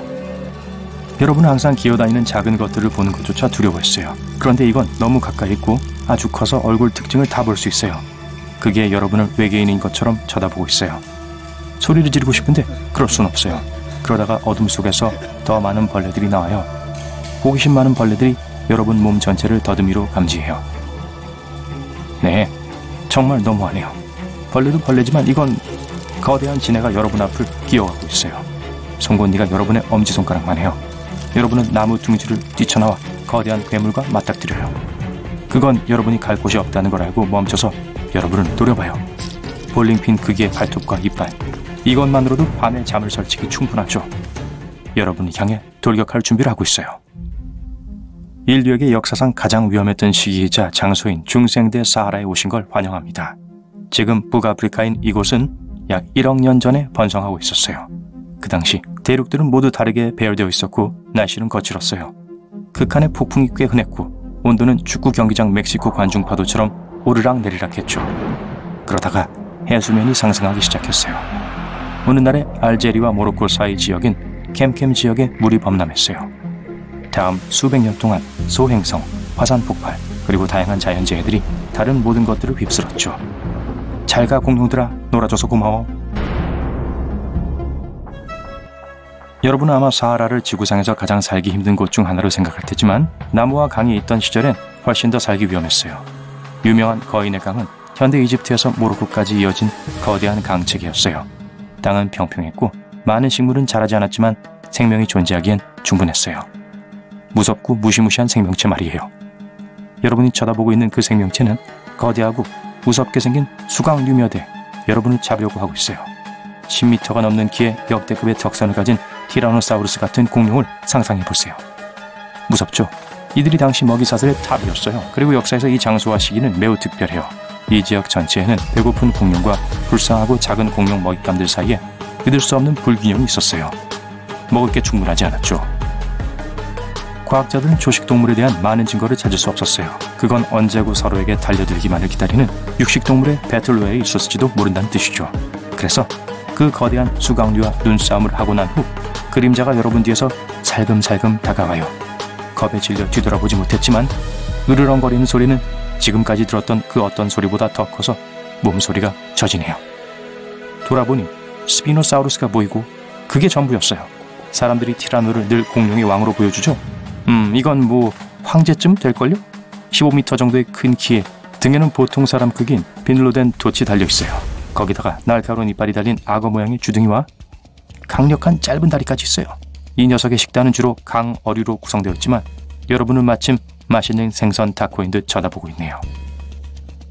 두 알파는 여러분을 중간에 끼워 넣은 채 한 판 버리려고 하네요. 하지만 눈을 감고 먹힐 준비를 하기 전에 나무를 쓰러뜨리면서 서로 싸우기 시작해요.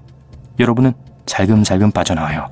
그리고 뛰어요. 더 멀리 갈수록 좋은 거죠? 그렇죠. 틀렸어요. 여기선 아니에요. 왜냐면 어딜 가든 뭔가 위험이 도사리고 있을 거예요. 이 시기엔 하늘, 물, 그리고 땅 모두 위험했어요. 여기저기 분주하게 움직이는 작은 포유동물들이 있었지만 대부분 위험을 피하기 위해 어둠 속에 머물렀죠. 인간이 할 수 있는 한 빠르게 5분 동안 달린 후 숲을 벗어나 넓은 평원에 도착해요. 잘못 선택했네요. 이제 숨을 곳이 없어요.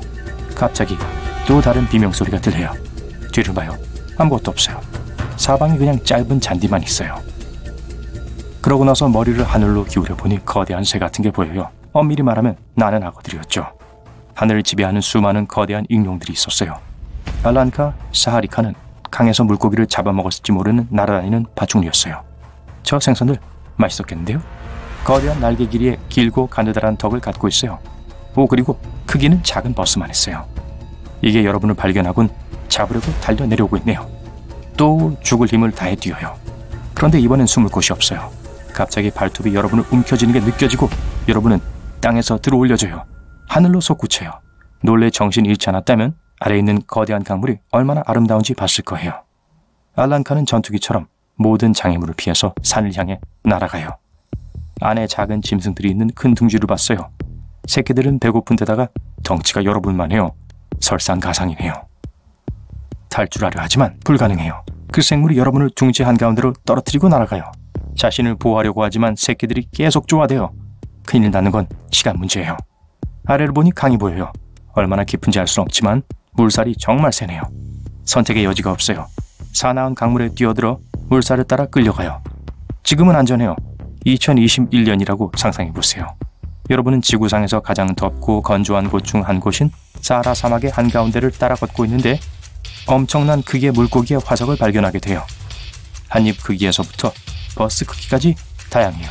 심지어 민물 상어들도 그곳에서 살았어요. 이빨을 보니 이건 여러분이 아는 평범한 작은 물고기가 아니에요. 진심으로 커요. 심지어 거대한 바다 거북이 헤엄치고 있는 걸 발견할지도 몰라요. 자, 다시 여러분의 별난 모험으로 돌아와요. 다행히도 쉴 수 있는 안전한 강 모래밭으로 밀려왔어요. 강물을 좀 마시고 캠프를 칠 안전한 장소를 찾으려고 하죠. 들리는 모든 소리에 깜짝 놀라요. 여러분은 앉아서 고대 지구의 고요함을 즐기려고 해요. 숨을 돌릴 수 있다고 느끼자마자 서성거리며 강을 따라 배회하는 스피노사우루스를 보죠. 도망쳐서 덤불 밑에 숨자 여러분을 지나쳐가네요. 안전해요. 아니네요. 그게 돌아서서 덤불을 흔들어 여러분을 봐요. 그때 큰 쾅 하는 소리가 공룡을 겁줘 쫓아내요. 그건 여러분이 잠에서 깰 때 나는 소리예요. 불을 켜자 고양이가 여러분을 쳐다보는 게 보여요. 공룡들이 정말 진짜 같았는데 아마 자기 전에 봤던 다큐멘터리 때문인가 봐요. 백악기 중반 생태계 전체는 일상생활을 강에 의존했어요. 모든 고대 문명들처럼 강은 그 시대의 생물들에게 필수였어요. 그리고 아주 최근에 과학자들이 그 당시 알려진 후손이 없이 멸종된 뱀의 새로운 종을 발견했어요.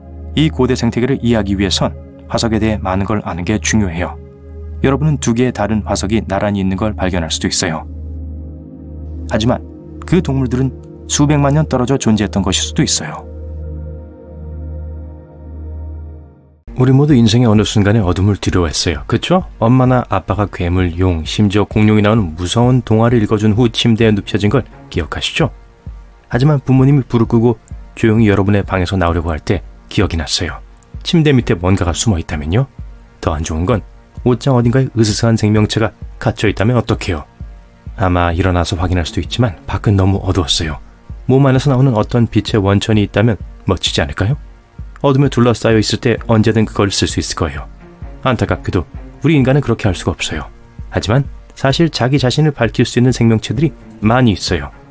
과학자들이 생물 발광이라고 부르는 것 덕분이죠. 바다에 사는 동물과 물고기들은 다른 것들보다 이런 재능을 더 많이 갖고 있는 경향이 있어요. 그리고 이 생물체들은 어디에서나 볼 수 있어요. 수면 근처나 바다 깊숙한 곳에서도요. 숫자의 소질이 있다면 4km의 수심이에요. 이 생물들은 빛으로 예를 들어 종족의 다른 구성원들과 소통하고 먹이를 유인하고 심지어 적을 쫓는 것과 같은 많은 걸 해요. 생물 발광은 기본적으로 스스로 빛을 방출해내는 유기체의 능력이에요. 여기엔 화학이 관련이 많아요. 이런 동물들은 두 가지 화학물질을 사용해요. 하나는 발광소고 다른 하나는 루시페 라즈예요. 산소를 조금 넣어주면 짠! 빛이에요. 만약 진짜로 생물 발광을 본 건지 아니면 누군가가 바다에 야광봉을 떨어뜨린 건지 궁금하다면 바다에서 형광파랑, 초록 혹은 심지어 빨간 반짝임을 주시하세요. 보통 넓은 지역에 퍼져 있어요. 이게 물을 반짝거리게 하거나 별이 빛나는 하늘처럼 보이게 할 수도 있어요. 이 로맨틱한 분위기에 대해 오징어, 작은 갑각류 그리고 해조류에게 고마워하면 됩니다. 자, 또 다른 특이한 현상이 있어요. 황금 폭포는 어때요? 농담이 아니에요. 진짜로 있는 거예요. 그리고 자연현상이에요. 이걸 보려면 요세미티 국립공원 호스테일 폭포까지 운전해야 해요. 겨울이나 이른 봄에 여행을 계획을 짜세요. 1년 중에 멋진 현상을 볼 수 있는 유일한 시기죠. 여기엔 어떠한 과학적인 설명도 필요 없어요. 이건 해질녘의 햇빛에 불과해요. 독특한 방식으로 폭포를 때려 마치 용암의 강처럼 보이게 하는 거예요. 아니면 금일 수도 있고요. 여러분의 선택이에요. 1년 중 이 시기 동안 호스테일 폭포가 용암 폭포로도 불린 이유죠. 안타깝게도 이 현상은 해가 갈수록 점점 더 잘 보이지 않는데 주로 가뭄 및 눈이 녹는 것과 관련된 다른 문제들 때문이에요. 그러니 방문하기로 결정한다면 이 현상이 아주 짧게 나타나니 폭포를 잘 지켜보세요. 지저분한 네오에 대해 들어본 적이 있나요? 화산 번개라고도 불리죠. 분명히 이 현상을 연구하는 전문가들도 아직 이게 뭔지 완전히 파악하지 못했어요. 일반적인 네오가 일어날 때 양전하와 음전하를 가진 입자들이 충돌해요. 그래서 번개라고 부르는 거대한 불꽃이 생겨나죠. 또 천둥으로 인식되는 소음을 내요. 하지만 화산이 폭발할 때 일부 화산재 입자들이 전하를 띠게 돼요. 그리고 엄청난 힘으로 공중에 쏘아지는 동안 충돌하고 방전을 일으켜요. 이 모든 과정이 화산 자체에서 번개가 치는 것처럼 보이게 하죠. 분화구에서 나오는 모든 재, 가스, 연기를 상상해보세요. 그리고 나서 그 혼합물에 약간의 전기를 더해보세요. 그림 전체가 정말 기괴하게 보일 거예요. 이 현상이 지저분한 네오라고 불리는 게 놀랄 일도 아니네요. 자, 파도처럼 생긴 구름은 어때요? 이건 거친 물결 구름이라 불려요. 보통의 일상적인 구름과는 달리 일반적으로 지상에 꽤 가까이 있어요. 이 구름의 영어 이름은 라틴어로 거친 또는 고르지 않은이라는 번역되는 단어 아스페로에서 유래되었어요. 드문 경우 날씨가 고요할 때 이런 구름을 발견할 수도 있어요. 하지만 대부분 네오와 관련이 있죠.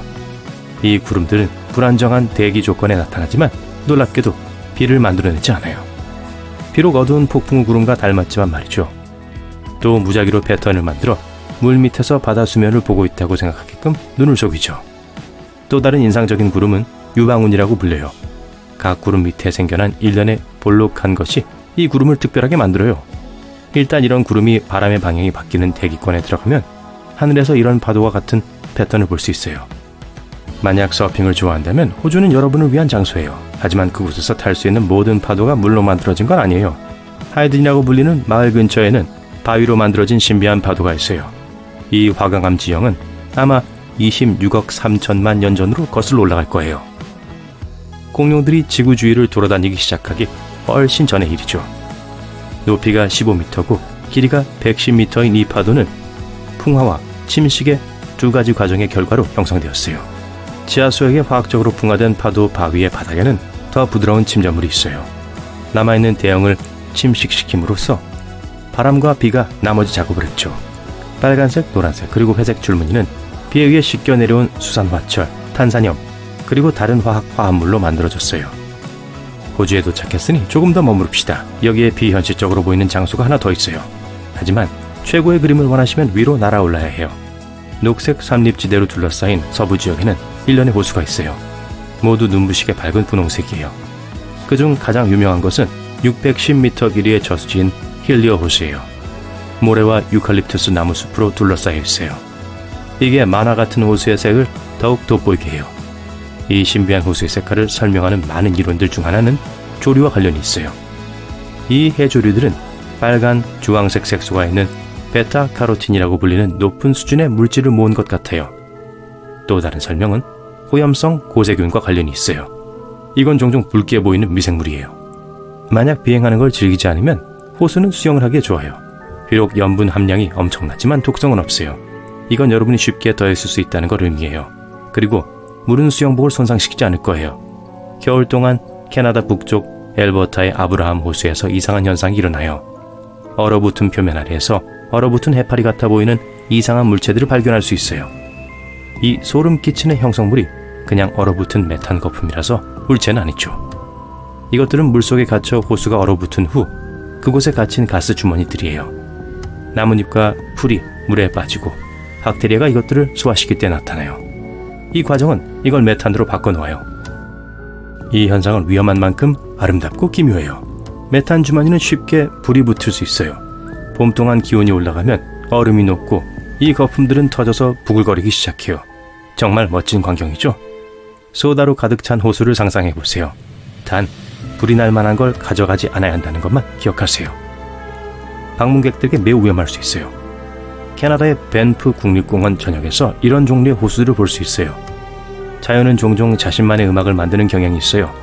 밤의 귀뚜라미 소리나 마음을 달래주는 폭포의 소리를 들어보세요. 하지만 펜실베니아주 벅스 카운티에는 자연의 소리를 완전히 다른 수준으로 끌어올리는 이상한 지질학적 현상이 있어요.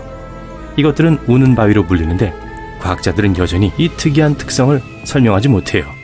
만약 이 돌들을 망치나 다른 돌과 같은 무거운 물체로 치면 돌들은 속이 빈 것처럼 울리는 소리를 낼 거예요. 하지만 비어있지 않아요. 이게 내는 신비한 소리를 제외하고도 우는 바위를 더욱 기괴하게 만드는 건 어떤 동물도 그 주변에 있고 싶어하지 않는다는 거예요. 바위가 두꺼운 숲에 둘러싸여 있는데도요. 과학자들은 아직 그 지역에서 아무런 동물 활동도 찾아내지 못했어요. 더 놀라운 건 바위 주변에 나무들이 많음에도 불구하고 바위 위에 올라와 있는 나뭇잎을 발견하지 못할 거란 사실이에요. 무엇이 이 바위들을 동식물에게 매력없게 만드는지는 여전히 논쟁거리예요. 1990년 9월 12일이었어요. 그 당시는 인스턴트 메시지와 줌콜이 시작되기 훨씬 전이었고 한 어린 소녀가 펜팔 친구를 찾고 있었습니다. 조이는 부모님과 함께 휴가로 영국에서 벨기에로 가는 배에 타고 있었어요. 그 당시 그녀는 겨우 10살이었지만 매우 영리한 소녀였어요. 조이는 종이 한 장에 이것저것을 적기 시작했어요. 자기소개를 하고 나서 발레와 플루트와 피아노 연주를 얼마나 좋아하는지에 대해 썼어요. 물론 사랑하는 2마리의 동물에 대해 언급하지 않을 수 없었죠. 스파클이라고 불리는 작은 햄스터, 그리고 물고기 스페클. 또한 누군가 답장을 보내고 싶어 할 경우에 대비해서 연락할 수 있는 주소도 적어두었습니다. 하지만 조이는 바다에 있었어요. 누구에게 이 메시지를 보낼 수 있을까요? 재미있는 생각이 머리에 떠올랐어요. 조이는 편지를 조심스럽게 플라스틱 병에 넣고 물에 젖지 않도록 뚜껑을 꼭 닫은 다음 병을 바다에 던졌어요. 몇 년 동안 아무 소식을 듣지 못하자 어린 소녀의 기대는 사라졌어요. 병이 어딘가에 걸렸을까요? 어쩌면 커다랗고 무서운 바다 괴물이 삼켰는지도 몰라요. 아니면 물이 플라스틱 뚜껑으로 스며들어 메시지가 망가졌을 수도 있어요. 수년이 지난 후 크리스마스에 조이에게 보내는 편지가 그녀의 부모님 집에 도착했습니다. 우표를 보니 그 편지는 유럽에서 왔어요. 네덜란드인 커플인 피에트와 제클린 나테르가 보낸 편지였는데 그들은 조이의 병을 발견하고 사려 깊게도 답장을 보내기로 했어요. 두 사람은 해변에 버려진 잔해들 사이에서 그 편지를 발견했다고 했습니다. 조이의 편지는 무려 23년 동안 바다를 항해했고 최종 목적지였던 네덜란드의 로테르담 근처까지 563km 이상을 여행했어요. 작은 플라스틱 병에게는 정말 대단한 항해였어요.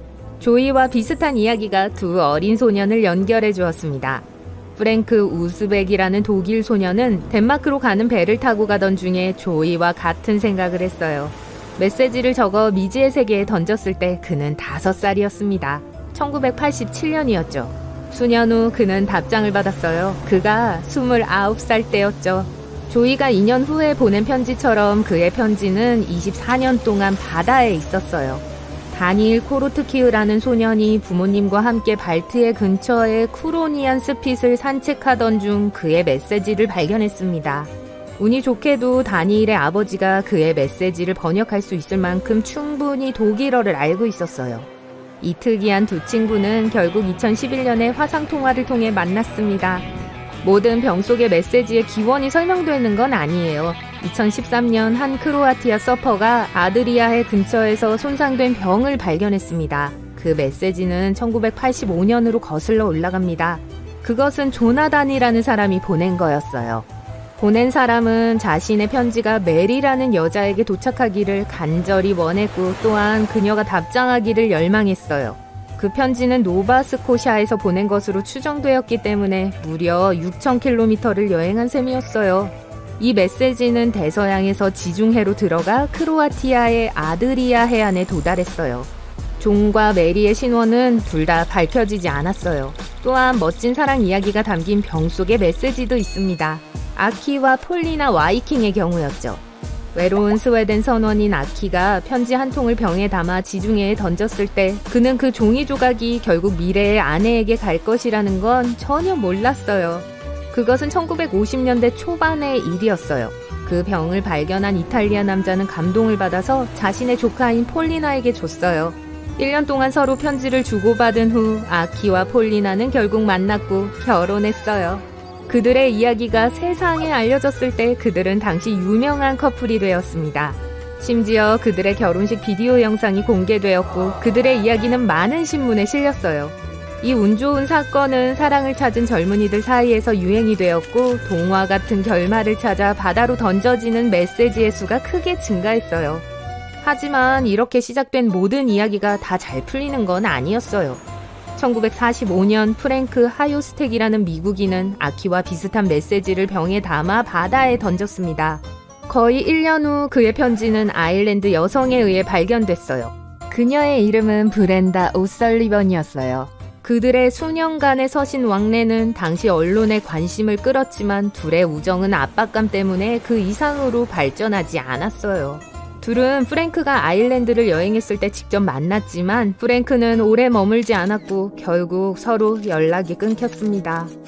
타이타닉이 비극적인 결말을 맞이한 후 비밀 메시지가 담긴 많은 병들이 등장하기 시작했어요. 거의 모든 것이 위조된 것으로 밝혀졌어요. 편지 한 통을 제외하고요. 타이타닉이 차가운 대서양 바다에 가라앉은 지 몇 년 후 병 하나가 아일랜드 해안에서 발견되었습니다. 그것은 제레마이아 버크라는 사람이 보낸 것으로 추정되는데 오늘날까지 그것은 정말로 타이타닉에서 유래된 유일한 병 속의 메시지로 여겨집니다. 그 종이는 단순히 굿바이라는 단어와 함께 보낸 사람의 이름과 위치가 적혀 있었어요. 날짜는 지워졌기 때문에 그 쪽지를 배가 빙산에 충돌하기 전에 보냈는지 아니면 후에 보냈는지를 추정하는 것은 어렵습니다. 하지만 일반적인 이해는 제레마이아가 미국으로 이주하고 있었기 때문에 단지 아일랜드에 있는 가족과 친구들에게 마지막 상징적인 안부를 전하고 있었다는 것입니다. 이런 방식으로 사람들을 만나고 때때로 편지를 주고받는 일은 미국 메인주의 동쪽에 위치한 프린스 에드워드 아일랜드라는 캐나다 지방의 한 남자에게 취미가 됐어요. 해롤드 해킷이라는 남자는 1996년 이래로 4,000개 이상의 병을 대서양으로 보냈다고 주장해요.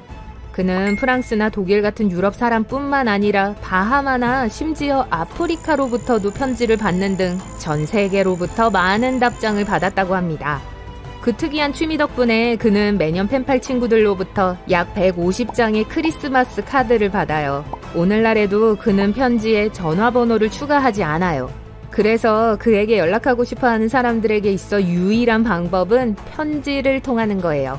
그는 또한 바람과 해류의 방향을 바탕으로 물속에 메시지를 던지기에 가장 좋은 시간을 연구했습니다. 어떤 병들은 보낸 사람이 물속으로 던지고 난 후 바다에서 평생을 보냅니다. 1914년 메시지를 써서 병에 넣어 영국 해협에 던진 한 영국 남성의 경우에서처럼요. 그의 이름은 토마스 휴즈였고 그의 아내에게 메시지를 보내고 싶었지만 병을 발견한 사람에게 메시지를 전달해달라는 공손한 편지도 동봉했어요. 그 병은 그의 아내에게 도착하지 못했어요.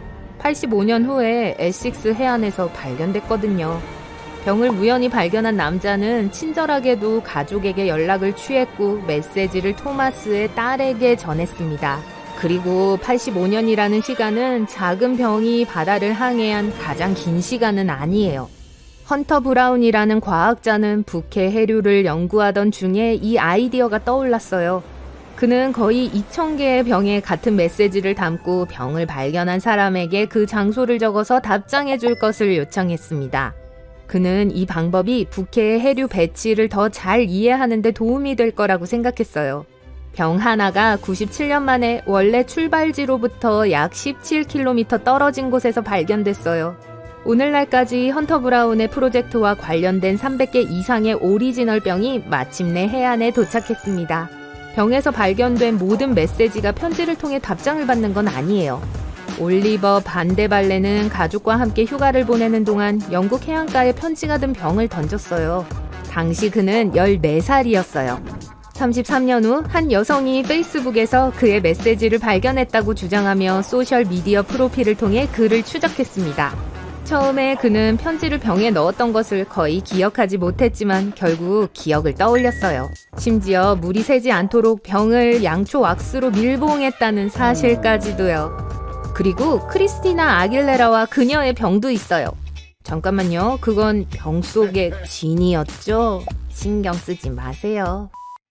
이 숨겨진 마을은 아오가시마라고 불려요. 화산 분화구의 바로 한가운데 위치해 있죠. 일본 남쪽 최북단 미크로네시아에서 찾아볼 수 있어요. 1780년대에 필리핀에서 화산이 폭발하여 인근 지역사회에 많은 피해를 입혔다고 해요. 가까스로 인구의 절반이 거대한 폭발을 피할 수 있었고 몇 년 후에 마을을 재건하기 위해 돌아왔어요. 현재 화산이 여전히 활동적이라고 여겨지고 있지만 약 160명의 사람들이 그곳에서 평화롭게 살고 있어요. 페루에 있는 와카치나는 세계에서 가장 건조한 기후 중 한 곳에 위치해 있어요. 그럼에도 무성한 야자수로 둘러싸인 아름다운 마을이에요. 또한 특별한 치유 특성을 갖고 있는 걸로 알려진 석호도 있어요. 이 정착촌에는 소규모 사업체를 관리하는 주민이 90명 조금 넘어요. 그들 대부분은 모래를 주요 자원으로 사용하죠. 어떤 사람들은 샌드보딩 서비스를 제공하거나 심지어 사막에서 호화로운 저녁도 제공해요. 500년 이상 동안 그린 마운틴이라고 불리는 봉우리의 절벽에 소규모의 사람이 살고 있어요. 그곳은 오만에서 그리고 전 세계에서 가장 외진 곳 중 하나예요. 정착지에 도달할 수 있는 유일한 방법은 걷거나 노새를 타거나 또는 사륜 구동형 차량을 이용하는 거예요. 알소가라고 불리며 그곳에 가려면 가파른 돌계단을 20분 정도 올라가야 해요. 그 마을은 주민들이 폭풍과 추위로부터 자신들을 보호하기 위해 산의 암석에 집을 깎아 지었을 때 생겨났어요. 총 52명이 있는 알샤리키 부족의 5가족은 여전히 이곳을 집이라고 불러요. 이러한 비슷한 마을들도 이 지역에서 많이 볼 수 있지만 알소가라는 여전히 사람이 살고 있는 유일한 마을이기 때문에 특별해요. 14년 전까지만 해도 이곳에는 전기나 전화선조차 없었어요. 운전할 수 있는 가장 가까운 길은 15km 떨어져 있었어요. 학교가 없었기 때문에 사람들은 집에서 어른들에게 읽고 쓰는 법을 배워야 했어요. 오늘날까지 마을 사람들은 산 암석에 직접 깎아서 짓는 전통적인 관습을 계속 이어가고 있어요. 가장 아름다운 그리스의 보석 중 하나는 펠로폰네소스 남동쪽에 위치한 도성인 모넨바시아예요. 추가적인 보호를 위해 본토에서는 보이지 않도록 설계되었어요. 바다에서만 이곳을 볼 수 있죠. 그리고 거기에 도달하기 위해서는 본토와 연결되는 좁은 길을 따라가야 해요. 실제 이름이 그렇게 생겨난 거예요. 단 하나의 통로라는 뜻이거든요. 모넨바시아는 중세시대에 전적으로 산 바위에 새겨지면서 지어졌어요. 요즘은 많은 오래된 저택들이 게스트하우스와 부티크 모델로 바뀌었어요. 그 건축물들이 굉장하고 아름답게 보존되어 있을 뿐만 아니라 수정같이 맑은 물로 둘러싸여 있어요. 도로가 없는 마을이요? 보트로 여행하는 게 괜찮다면 네덜란드 히트호른으로 갈 짐을 싸세요. 이 마을은 아주 평화로워요. 아마도 여기 있는 모든 사람들이 운하를 타고 여행하기 때문일 거예요. 심지어 우편물도 물을 타고 배달돼요. 차가 막히지 않고 사람들이 거의 돌아다니지 않기 때문에 마을은 정말 조용해요. 너무 조용한 나머지 가끔 들리는 오리의 꽥꽥거리는 소리가 제일 크죠. 처음에 영화 촬영장으로 시작되었지만 뉴질랜드에 있는 호비트는 반지의 제왕과 호빗의 촬영이 끝난 후에도 존재해요. 지금도 매력적인 세트 타운 투어가 이용 가능합니다. 총 44개의 호빗 호텔이 있지만 사실 그중 몇 개만이 대중에게 공개되고 있어요. 페루 제도에 고립된 절벽종 마을인 가사달루의 인구는 겨우 11명이에요. 그곳은 주로 대서양으로 바로 떨어지는 경치 좋은 폭포로 유명해요. 얼마 전까지만 해도 걸어서만 갈 수 있었어요. 하지만 최근에 터널이 건설되어 자동차로 쉽게 접근할 수 있게 됐어요. 1980년대 뮤지컬 뽀빠이는 몰타를 배경으로 한 주문 제작 세트가 있었어요. 촬영이 끝난 후에도 해체되지 않았어요. 그리고 뽀빠이 마을은 이제 아름다운 색깔의 목조 건물 그룹과 배우들의 모임의 고향이에요. 극장쇼를 보고 배를 타고 박물관을 방문하거나 창조적인 마을을 탐험하는 것과 같이 그곳에서 할 수 있는 재밌는 것들이 많이 있어요. 오스트리아에서 가장 오래되고 가장 사진이 많이 찍힌 마을은 할슈타트라고 불려요. 아름답게 보존된 오래된 건물들과 지하 소금 호수가 있는 숨겨진 유럽의 보석이에요. 또한 7,000년이나 된 유물들과 세계에서 가장 오래된 소금 광산이 있는 박물관의 본거지이기도 해요. 네덜란드의 브루탕지 요새는 별 모양의 작은 건물이에요. 창의적인 부분은 제쳐두고 방어 목적으로 이런 식으로 지어진 거예요. 요새의 경비병들이 완벽한 360도 시야를 가질 수 있었기 때문에 전략적인 이점이 있었어요. 오늘날 이 건축물은 오래된 건물, 자갈로 된 도로, 나무 풍차, 그리고 정교한 다리를 포함해 완벽하게 보존되어 있어요. 모로코에는 온통 진흙 벽돌로 만들어진 전통 토기 마을이 있어요. 모로코의 수도에서 51km 떨어진 아틀라스 산맥 근처의 계곡에서 이곳을 찾을 수 있어요. 사하라 사막을 횡단하는 무역로를 따라온 상인들이 향신료와 금을 나르며 이 마을을 지나갔어요. 교역로가 점점 인기가 줄면서 많은 요새들이 버려졌고 지금은 유물로 보존되고 있어요. 이곳은 세계에서 스키 타기에 가장 좋은 장소 중 하나지만 여전히 대중들에게는 숨겨져 있어요. 지역 주민들이 그곳을 골짜기의 비밀스러운 부분이라고 부르는 것도 당연해요. 오스트리아에 위치한 이 작은 마을 바르트에는 겨우 몇백 명의 주민이 살고 있어요. 지구상에서 가장 눈이 많이 내리는 마을일 뿐만 아니라 세계에서 가장 큰 스키 슬로프 중 하나에 접근할 수 있어요. 2013년 인근의 고속도로가 완공되면서 인기가 약간 높아졌죠. 이탈리아의 부라노는 세계에서 가장 다채로운 섬들 중 하나예요. 선명한 색깔 때문에 거의 열대지방 같아 보이죠. 에메랄드빛 물, 아름다운 집들, 그리고 17세기의 종탑이 특징이에요. 이곳의 레이스 제작 전통 때문에 1400년대에 레오나르도 다빈치가 이 섬으로 왔었어요. 그는 이곳에서 직물 하나를 샀고 나중에 그걸 유명한 밀라노 돔의 디자인으로 사용했어요. 만약 영국 여권을 갖고 있다면 아름다운 작은 마을인 바이버리에 익숙할 거예요. 왜냐하면 그 풍경이 신분증에 있거든요. 콜른강에 있는 석조 건물들로 이루어져 있기 때문에 확실히 유럽에서 가장 매력적인 마을 중 하나예요. 영국 여권에 있는 이미지는 14세기로 거슬러 올라가는 직공들의 오두막들이 정렬되어 있는 알링턴 로우의 이미지예요. 호주의 쿠버 패디 마을은 부분적으로 지하에 있어요. 이 모든 것은 1915년에 그 지역에서 오팔 퇴적물이 발견되었을 때 시작됐어요. 오늘날까지 여전히 그 마을은 세계에서 가장 큰 오팔 광산이에요. 그곳에 사는 사람들은 바깥의 온도가 섭씨 51도까지 올라갈 수 있기 때문에 지하에 있는 게 자신들에게 더 좋을 것이라는 걸 알게 됐어요. 그래서 그 정착지에는 이제 지하 상점과 갤러리가 있어요. 쿠버 패디는 세계 최초의 4성급 지하 호텔의 본거지이기도 해요.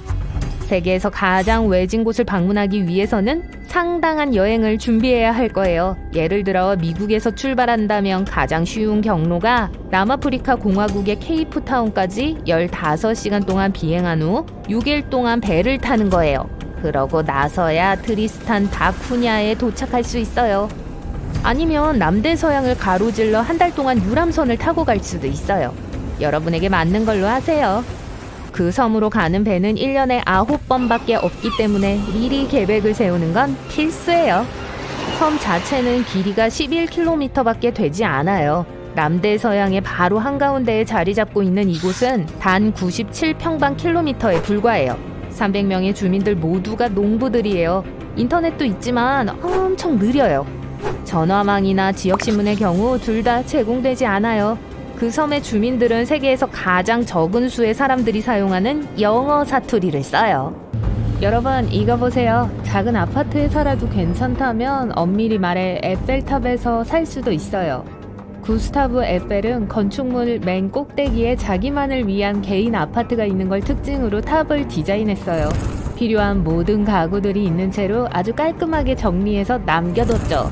요즘 그 아파트에는 에펠과 그만큼 유명한 친구인 토마스 에디슨 2명의 마네킹이 살아요. 탑 꼭대기까지 가는 티켓을 구매하는 관광객들은 아파트의 모습을 살짝 볼 수 있을 거예요. 트라팔가 광장을 지나가다 보면 가로등 기둥 아래에 런던에서 가장 작은 경찰서가 숨어 있어서 분명 못 보고 지나치게 될 거예요. 1926년에 이곳에 배치된 이유는 경찰관들이 공공집회에 가까이 있을 수 있도록 하기 위해서였어요. 그곳에서 꽤 많이 일어났었거든요. 어떤 사람들은 심지어 런던 경찰국 직통 전화선도 있었다고 했어요. 지금은 청소실로 사용되고 있기 때문에 대걸레를 제외하고는 별로 볼 게 없어요. 뉴욕에서 가장 바쁜 역 중 하나인 그랜드 센트럴역에는 여행객을 위한 숨은 멋진 액티비티가 있어요. 아넥스라는 비밀 공간에 테니스 코트가 있죠. 이곳은 옛날에 녹음실에서 미술관에 이르기까지 다양한 것들이 주최되곤 했었어요. 하지만 요즘은 벤더빌트 테니스 클럽으로 알려져 일반인들도 방문할 수 있어요. 에펠시와 마찬가지로 프로듀서 사무엘 라이오넬 록시 록사펠은 뉴욕시의 라디오시티 뮤직홀에 자기만을 위한 숨은 아파트를 디자인했어요. 지금은 록시 스위트라고 불리는 이 아파트를 아르데코 스타일로 꾸며달라고 요청했었죠. 금박으로 덮인 6m 높이의 천장과 바닥에서 천장까지 고급 청 커튼이 있는 벽이 특징이에요. 요즘은 라디오시티 공연자들과 VIP 손님들만이 그곳을 방문할 수 있어요. 임대도 가능하겠지만 가격이 아주 비싸대요. 로마의 가장 잘 알려진 상징인 콜로세움은 지하에 비밀 터널이 있어요. 옛날에 고대 로마인들은 사자, 호랑이, 코끼리, 곰과 같은 야생동물들을 가두어 검투사와의 싸움과 다양한 종류의 오락에 사용하기 위해 이 통로들을 사용했죠. 콜로세움의 배관 시스템과 함께 2010년부터 방문객들에게 개방됐어요. 식수대와 화장실까지 갖춘 당시로서는 상당히 기술적인 발전이었어요. 이런 비밀 터널의 개장을 비판하는 사람들이 있었어요.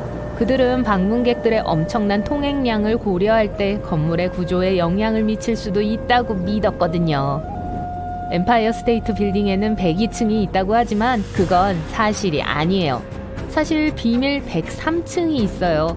그곳에 가는 방법은 102층에 위치한 숨은 계단을 통해서예요. 하지만 주로 건물의 엔지니어들이나 가끔은 유명 인사들이 이용해요.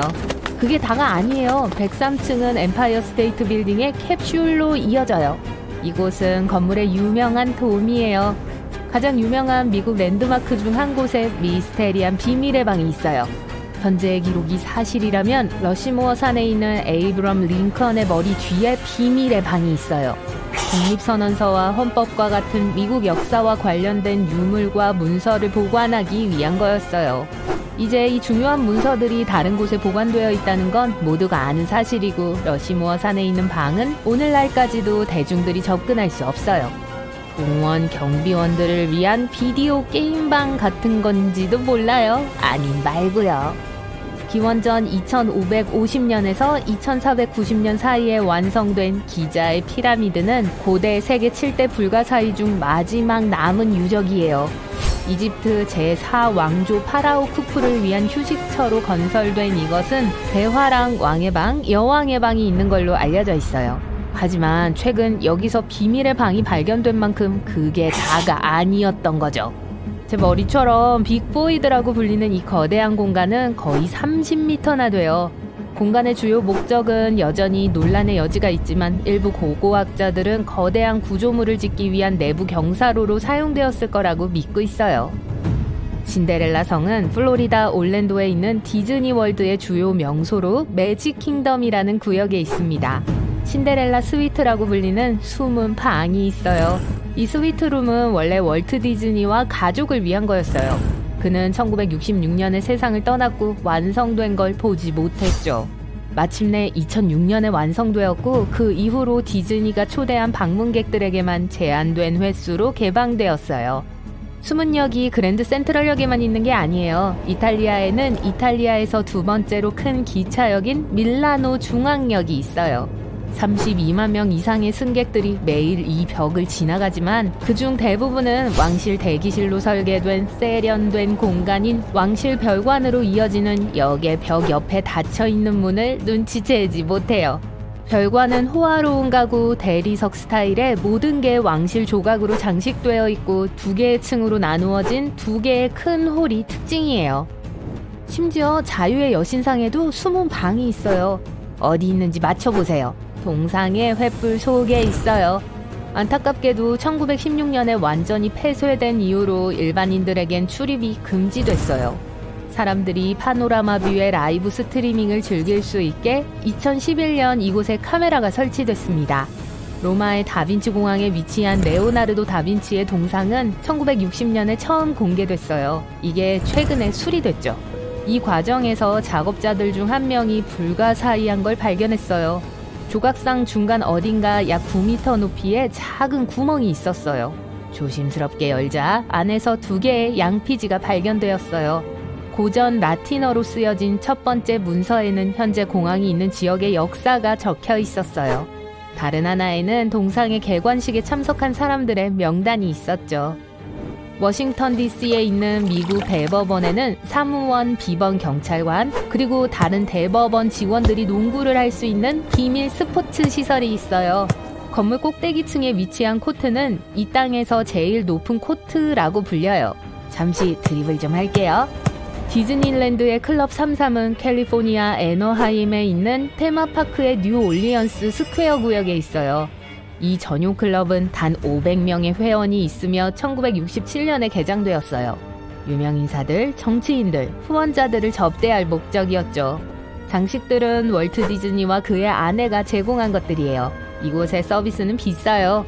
회원들은 클럽에 가입하기 위해 3천만 원을 지불해야 하고 나중에는 1,500만 원에서 3천만 원 사이의 연회비를 지불해야 해요. 클럽 입구는 33이라는 숫자가 새겨진 금판 하나가 출입구 뒤에 숨어 있어 놓치기 쉽습니다. 2014년에 클럽은 새 단장을 했어요. 입구를 훨씬 더 비밀스러운 곳으로 옮겼지만 사람들은 원래 위치에서 옛 입구를 볼 수 있어요. 뉴욕시 공공도서관에도 숨은 아파트가 있어요. 직원들과 그 가족들은 공공도서관 위에 위치한 숨은 방에 머무를 수 있어요. 요즘은 벽장이나 빈방이 대부분이긴 해요. 하지만 그중 일부는 일반인들이 이용할 수 있어요. 워싱턴 하이츠 지점의 54억짜리 아파트 개조 프로젝트처럼 말이죠. 낡고 먼지가 많은 348제곱미터의 공간을 청소년 전용 공간과 성인 교육 프로그램용 공간까지 갖춘 기술센터로 탈바꿈시켰어요. 멋지네요. 여러분이 15살이고 비디오 게임의 지루함을 느꼈다고 상상해보세요. 대신 시간을 보내기 위해 오래된 취미인 잃어버린 마야 도시를 추적하는 데 관심을 기울이기로 결심합니다. 일부 고대 문명에서는 별자리를 기반으로 도시 전체를 건설했다는 이야기를 들었기 때문에 마야인들에게도 그런 일이 있었는지 확인해 보려고 해요. 마야 문명이 존재했다고 믿었던 모든 별자리가 담긴 책을 발견해요. 오래된 구글 지도를 열고 현재까지 발견된 모든 고대 마야 도시를 지도에 표시해요. 이 정보가 실제로 일치하는 걸 확인하기 시작합니다. 그리고 실제로 고대 마야의 가장 큰 도시들은 마야 별자리에서 가장 밝고 큰 별에 해당해요. 이제 흥미로워지기 시작합니다. 100개가 넘는 고대 도시의 지도를 만들다가 갑자기 이상한 점을 발견하게 돼요. 멕시코의 유카탄 반도에 고고학자들이 마야 도시 2곳을 발굴한 지역이 있어요. 그런데 별자리 지도에는 별이 3개나 있어요. 혹시 이 근처에 오랫동안 사라진 도시가 발견되기를 기다리고 있다는 뜻일까요? 너무 공상적인 이야기라고 생각하실 수도 있지만 실은 이 이야기는 사실이에요. 앞서 소개한 이야기는 윌리엄 가두리라는 캐나다의 10대 소년에게 일어난 일이에요. 이 소년은 과학 천재로 알려져 있으며 방금 소개한 별자리 이론으로 상을 받기도 했어요. 그는 자신이 조사하던 23번 별자리에서 3번째 도시가 빠진 걸 발견하고 이 수수께끼를 푸는 데 도움이 될 만한 위성 사진을 인터넷에서 샅샅이 뒤지기 시작합니다. 나사, 일본에 본사를 둔 위성회사인 잭사, 그리고 구글 어스의 이미지를 조사했어요. 이러한 이미지로는 여전히 의문을 풀기에 부족했기 때문에 그는 캐나다 우주국에 근무하는 친구에게 연락을 취했어요. 그의 친구는 그가 찾고 있던 답을 얻을 수 있는 최첨단 위성 이미지를 제공했습니다. 이미지에 따르면 멕시코와 벨리즈의 국경에 도시의 유적처럼 보이는 넓은 정사각형 지역이 있습니다. 윌리엄은 이 이미지를 뉴 브런스윅 대학교의 원격 감시 전문가인 아르망 라로크 박사에게 가져갔어요. 라로크 박사는 이미지를 면밀히 검토한 결과 이 지역에 30개의 건물과 대형 피라미드가 있을 수 있다는 결론을 내렸죠. 과학계와 고고학계는 15세 소년의 발견에 열광했습니다. 이것이 정말 사실일까요? 몇 가지 배경을 살펴보겠습니다. 잃어버린 마야 도시가 발굴되기 시작한 것은 20세기 중반부터예요. 그 이후로 티클, 팔렌케, 욱스말 등의 도시에서 유적이 재발견됐죠. 마야는 아메리카 대륙에 살았던 콜럼버스 이전 가장 큰 문명 중 하나였습니다. 그들은 기원전 1500년경부터 이 지역에 정착하기 시작했어요. 전문가들은 전성기의 마야 문명이 40개 이상의 도시로 구성됐고 인구는 수백만 명에 달했다고 추정해요. 엄청난 숫자죠. 그리고 그들의 도시는 꽤 흥미로웠는데 마야 문명은 멕시코의 유카탄 반도, 과테말라, 벨리즈에 걸쳐 있었어요. 주로 농업으로 생계를 유지했기 때문에 대부분의 도시에서 복잡한 관계 시스템을 개발했죠. 일련의 의식용 건물, 피라미드, 광장, 심지어는 야구 경기를 위한 코트까지 건설했습니다. 마야인들은 피라미드 건설에 열심이었지만 첨단 천문 시스템도 개발했어요. 고대 기술을 통해 금성과 화성 같은 행성의 정확한 위치를 예측할 수 있었고 일식 날짜도 정확히 예측할 수 있었죠. 그렇기 때문에 윌리엄이 오랫동안 사라진 마야 도시를 발견하는 데 사용한 방법론은 특이하지만 완전히 초현실적이진 않았어요. 마야인들은 천문학의 조예가 깊었으니까 하늘과 관련된 주요 건축물을 건설하는 게 그리 이상할 건 없었겠죠. 그리고 그렇게 한 게 그들이 처음도 아니에요. 이집트 학계에서는 기자 피라미드가 오리온 별자리와 완벽하게 일치하도록 건설된 방법을 연구하는 유명한 학파가 있습니다. 그러니까 각 피라미드가 오리온 자리의 주요 별 중 하나와 일치하도록 의도적으로 지어졌다는 거예요. 윌리엄에 따르면 그는 마야인들이 도시를 건설한 위치를 이해할 수 없어 마야 별자리를 살펴보자는 아이디어를 처음 떠올렸다고 합니다. 치첸 이차나 욱스말과 같은 대부분의 주요 도시는 강이나 큰 수역 근처에 있지 않아요. 대신 변두리 땅과 산꼭대기에 지어졌는데 그게 이 15세 소년에게 혼란을 줬죠. 윌리엄은 이 도시가 천문학과 관련이 있을지도 모른다고 생각했어요. 자신이 발견한 신도시의 이름을 불의 입이라고 지었죠. 제 별명하고 똑같네요.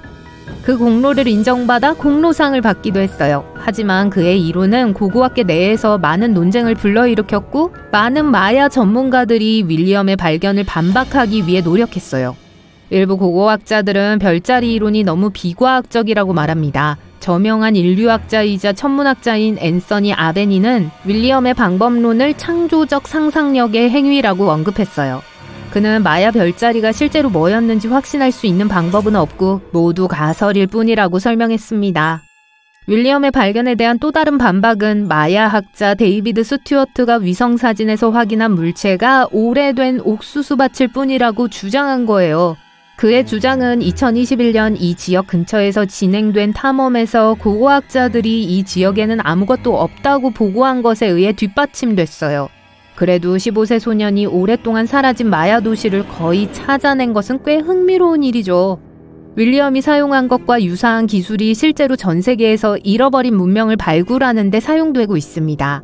우주 고고학자 사라 파카에 따르면 위성 이미지는 이집트와 다른 지역의 고대 도시를 발견하는 데 핵심적인 역할을 해왔다고 해요. 사라 자신도 하루의 대부분을 이미지에서 오래전에 도시가 있었을 만한 흔적을 찾으며 보낸답니다.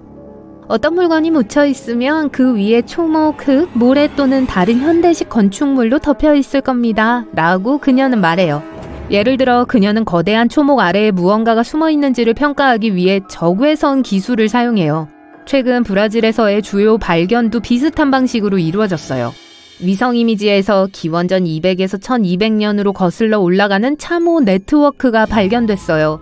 이를 통해 약 6만 명이 거주했을 수 있는 정착지를 추정할 수 있죠. 하지만 이 경우에는 위성 이미지가 실제로 지상에 있는 것과 일치했습니다. 플로리다 대학교의 연구원들은 도랑과 상형 문자가 있는 여러 개의 토루를 발견했어요.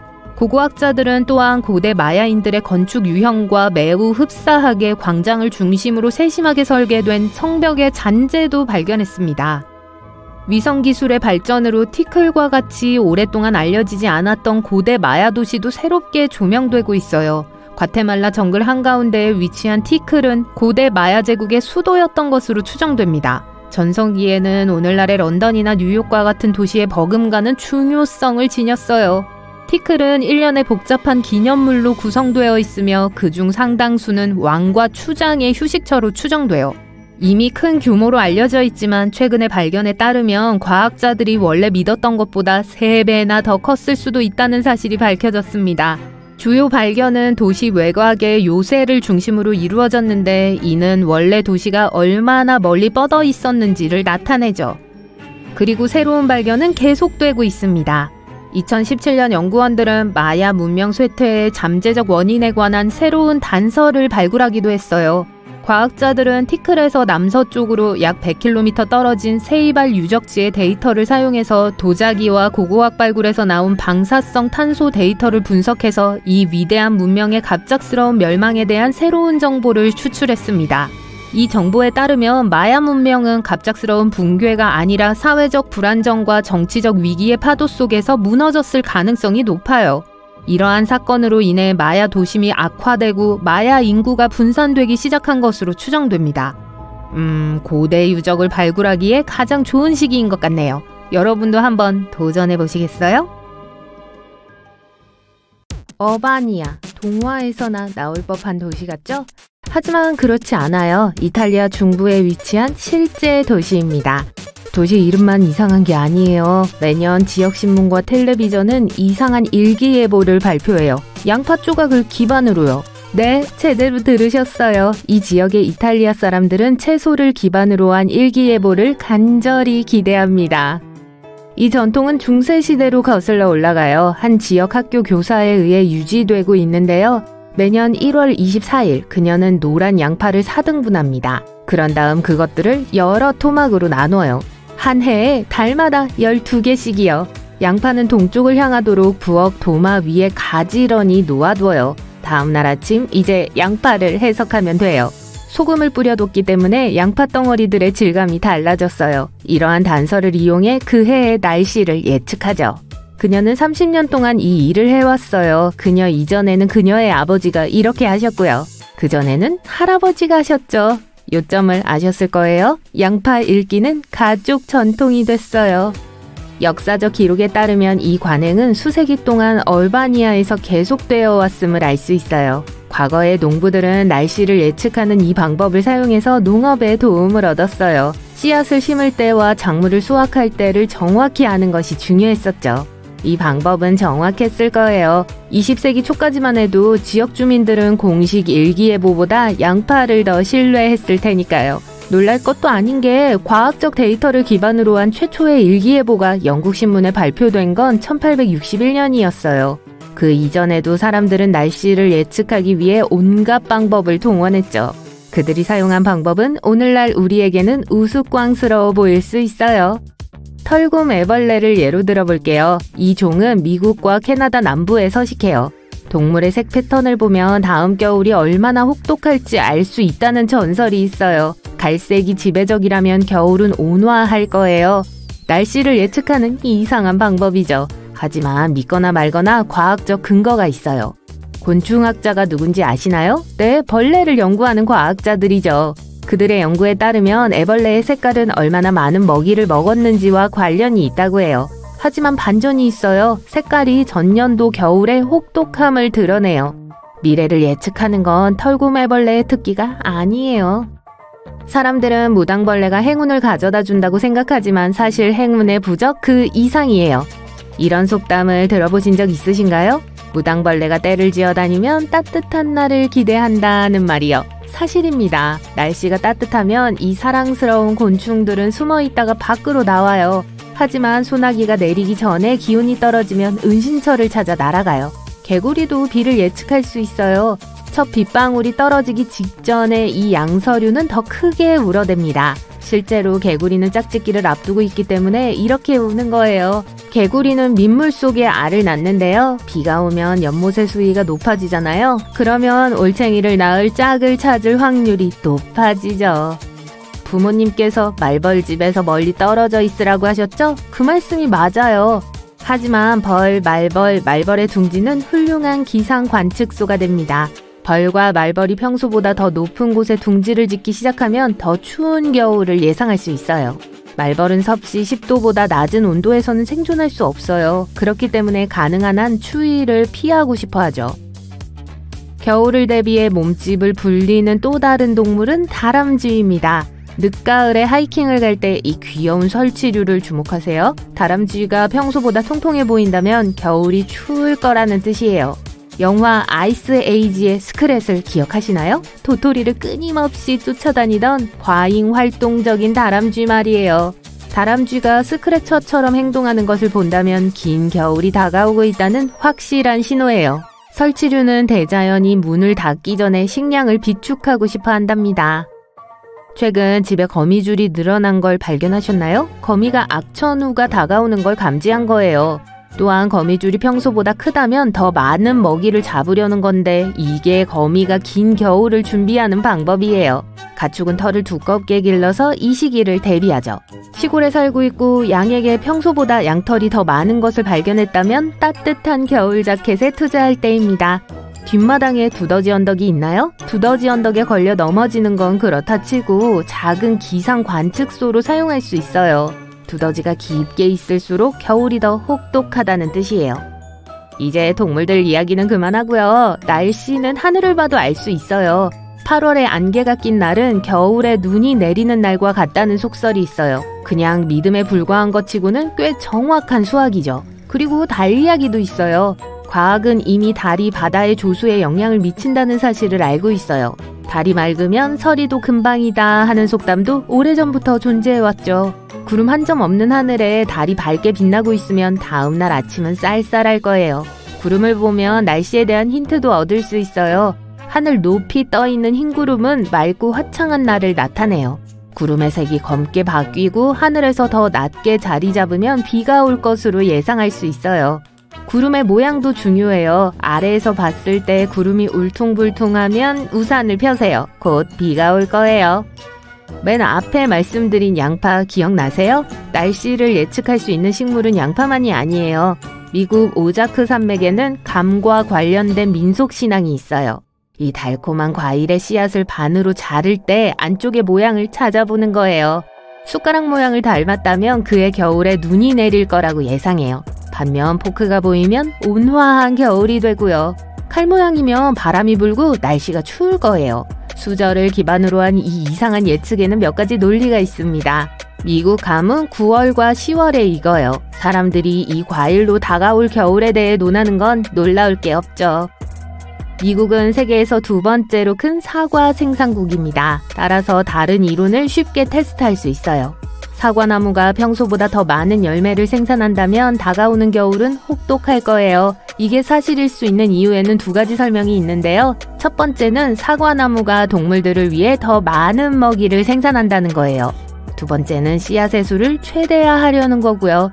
식물들이 추위를 견디지 못할 경우를 대비해서요. 호두나무도 비슷한 전략을 사용해요. 사람들은 호두가 평소보다 더 추운 겨울을 대비해 겉껍질이 두꺼워진다는 사실을 알아냈어요. 히코리나무와 참나무도 마찬가지예요. 솔방울은 테이블 장식 그 이상이에요. 솔방울이 열리면 날씨가 좋다는 말이 모든 것을 말해주죠. 솔방울은 따뜻하고 건조한 날씨에 비늘을 열어요. 씨앗을 가능한 한 멀리 퍼뜨리고 싶어 하기 때문이죠. 하지만 날씨가 나빠지면 비늘을 닫아요. 차갑거나 습한 공기는 솔방울 씨앗을 멀리 퍼뜨리지 못하거든요.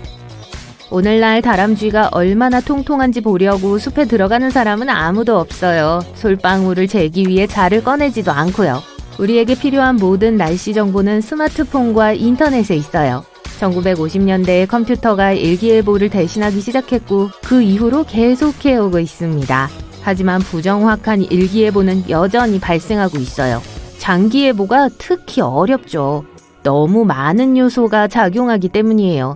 바람, 습도, 온도, 기압, 구름은 기상빙산의 일각에 불과해요. 비록 전통일 뿐이지만 이탈리아의 양파 측정이 결국 그렇게 우스운 일이 아닐 수도 있어요.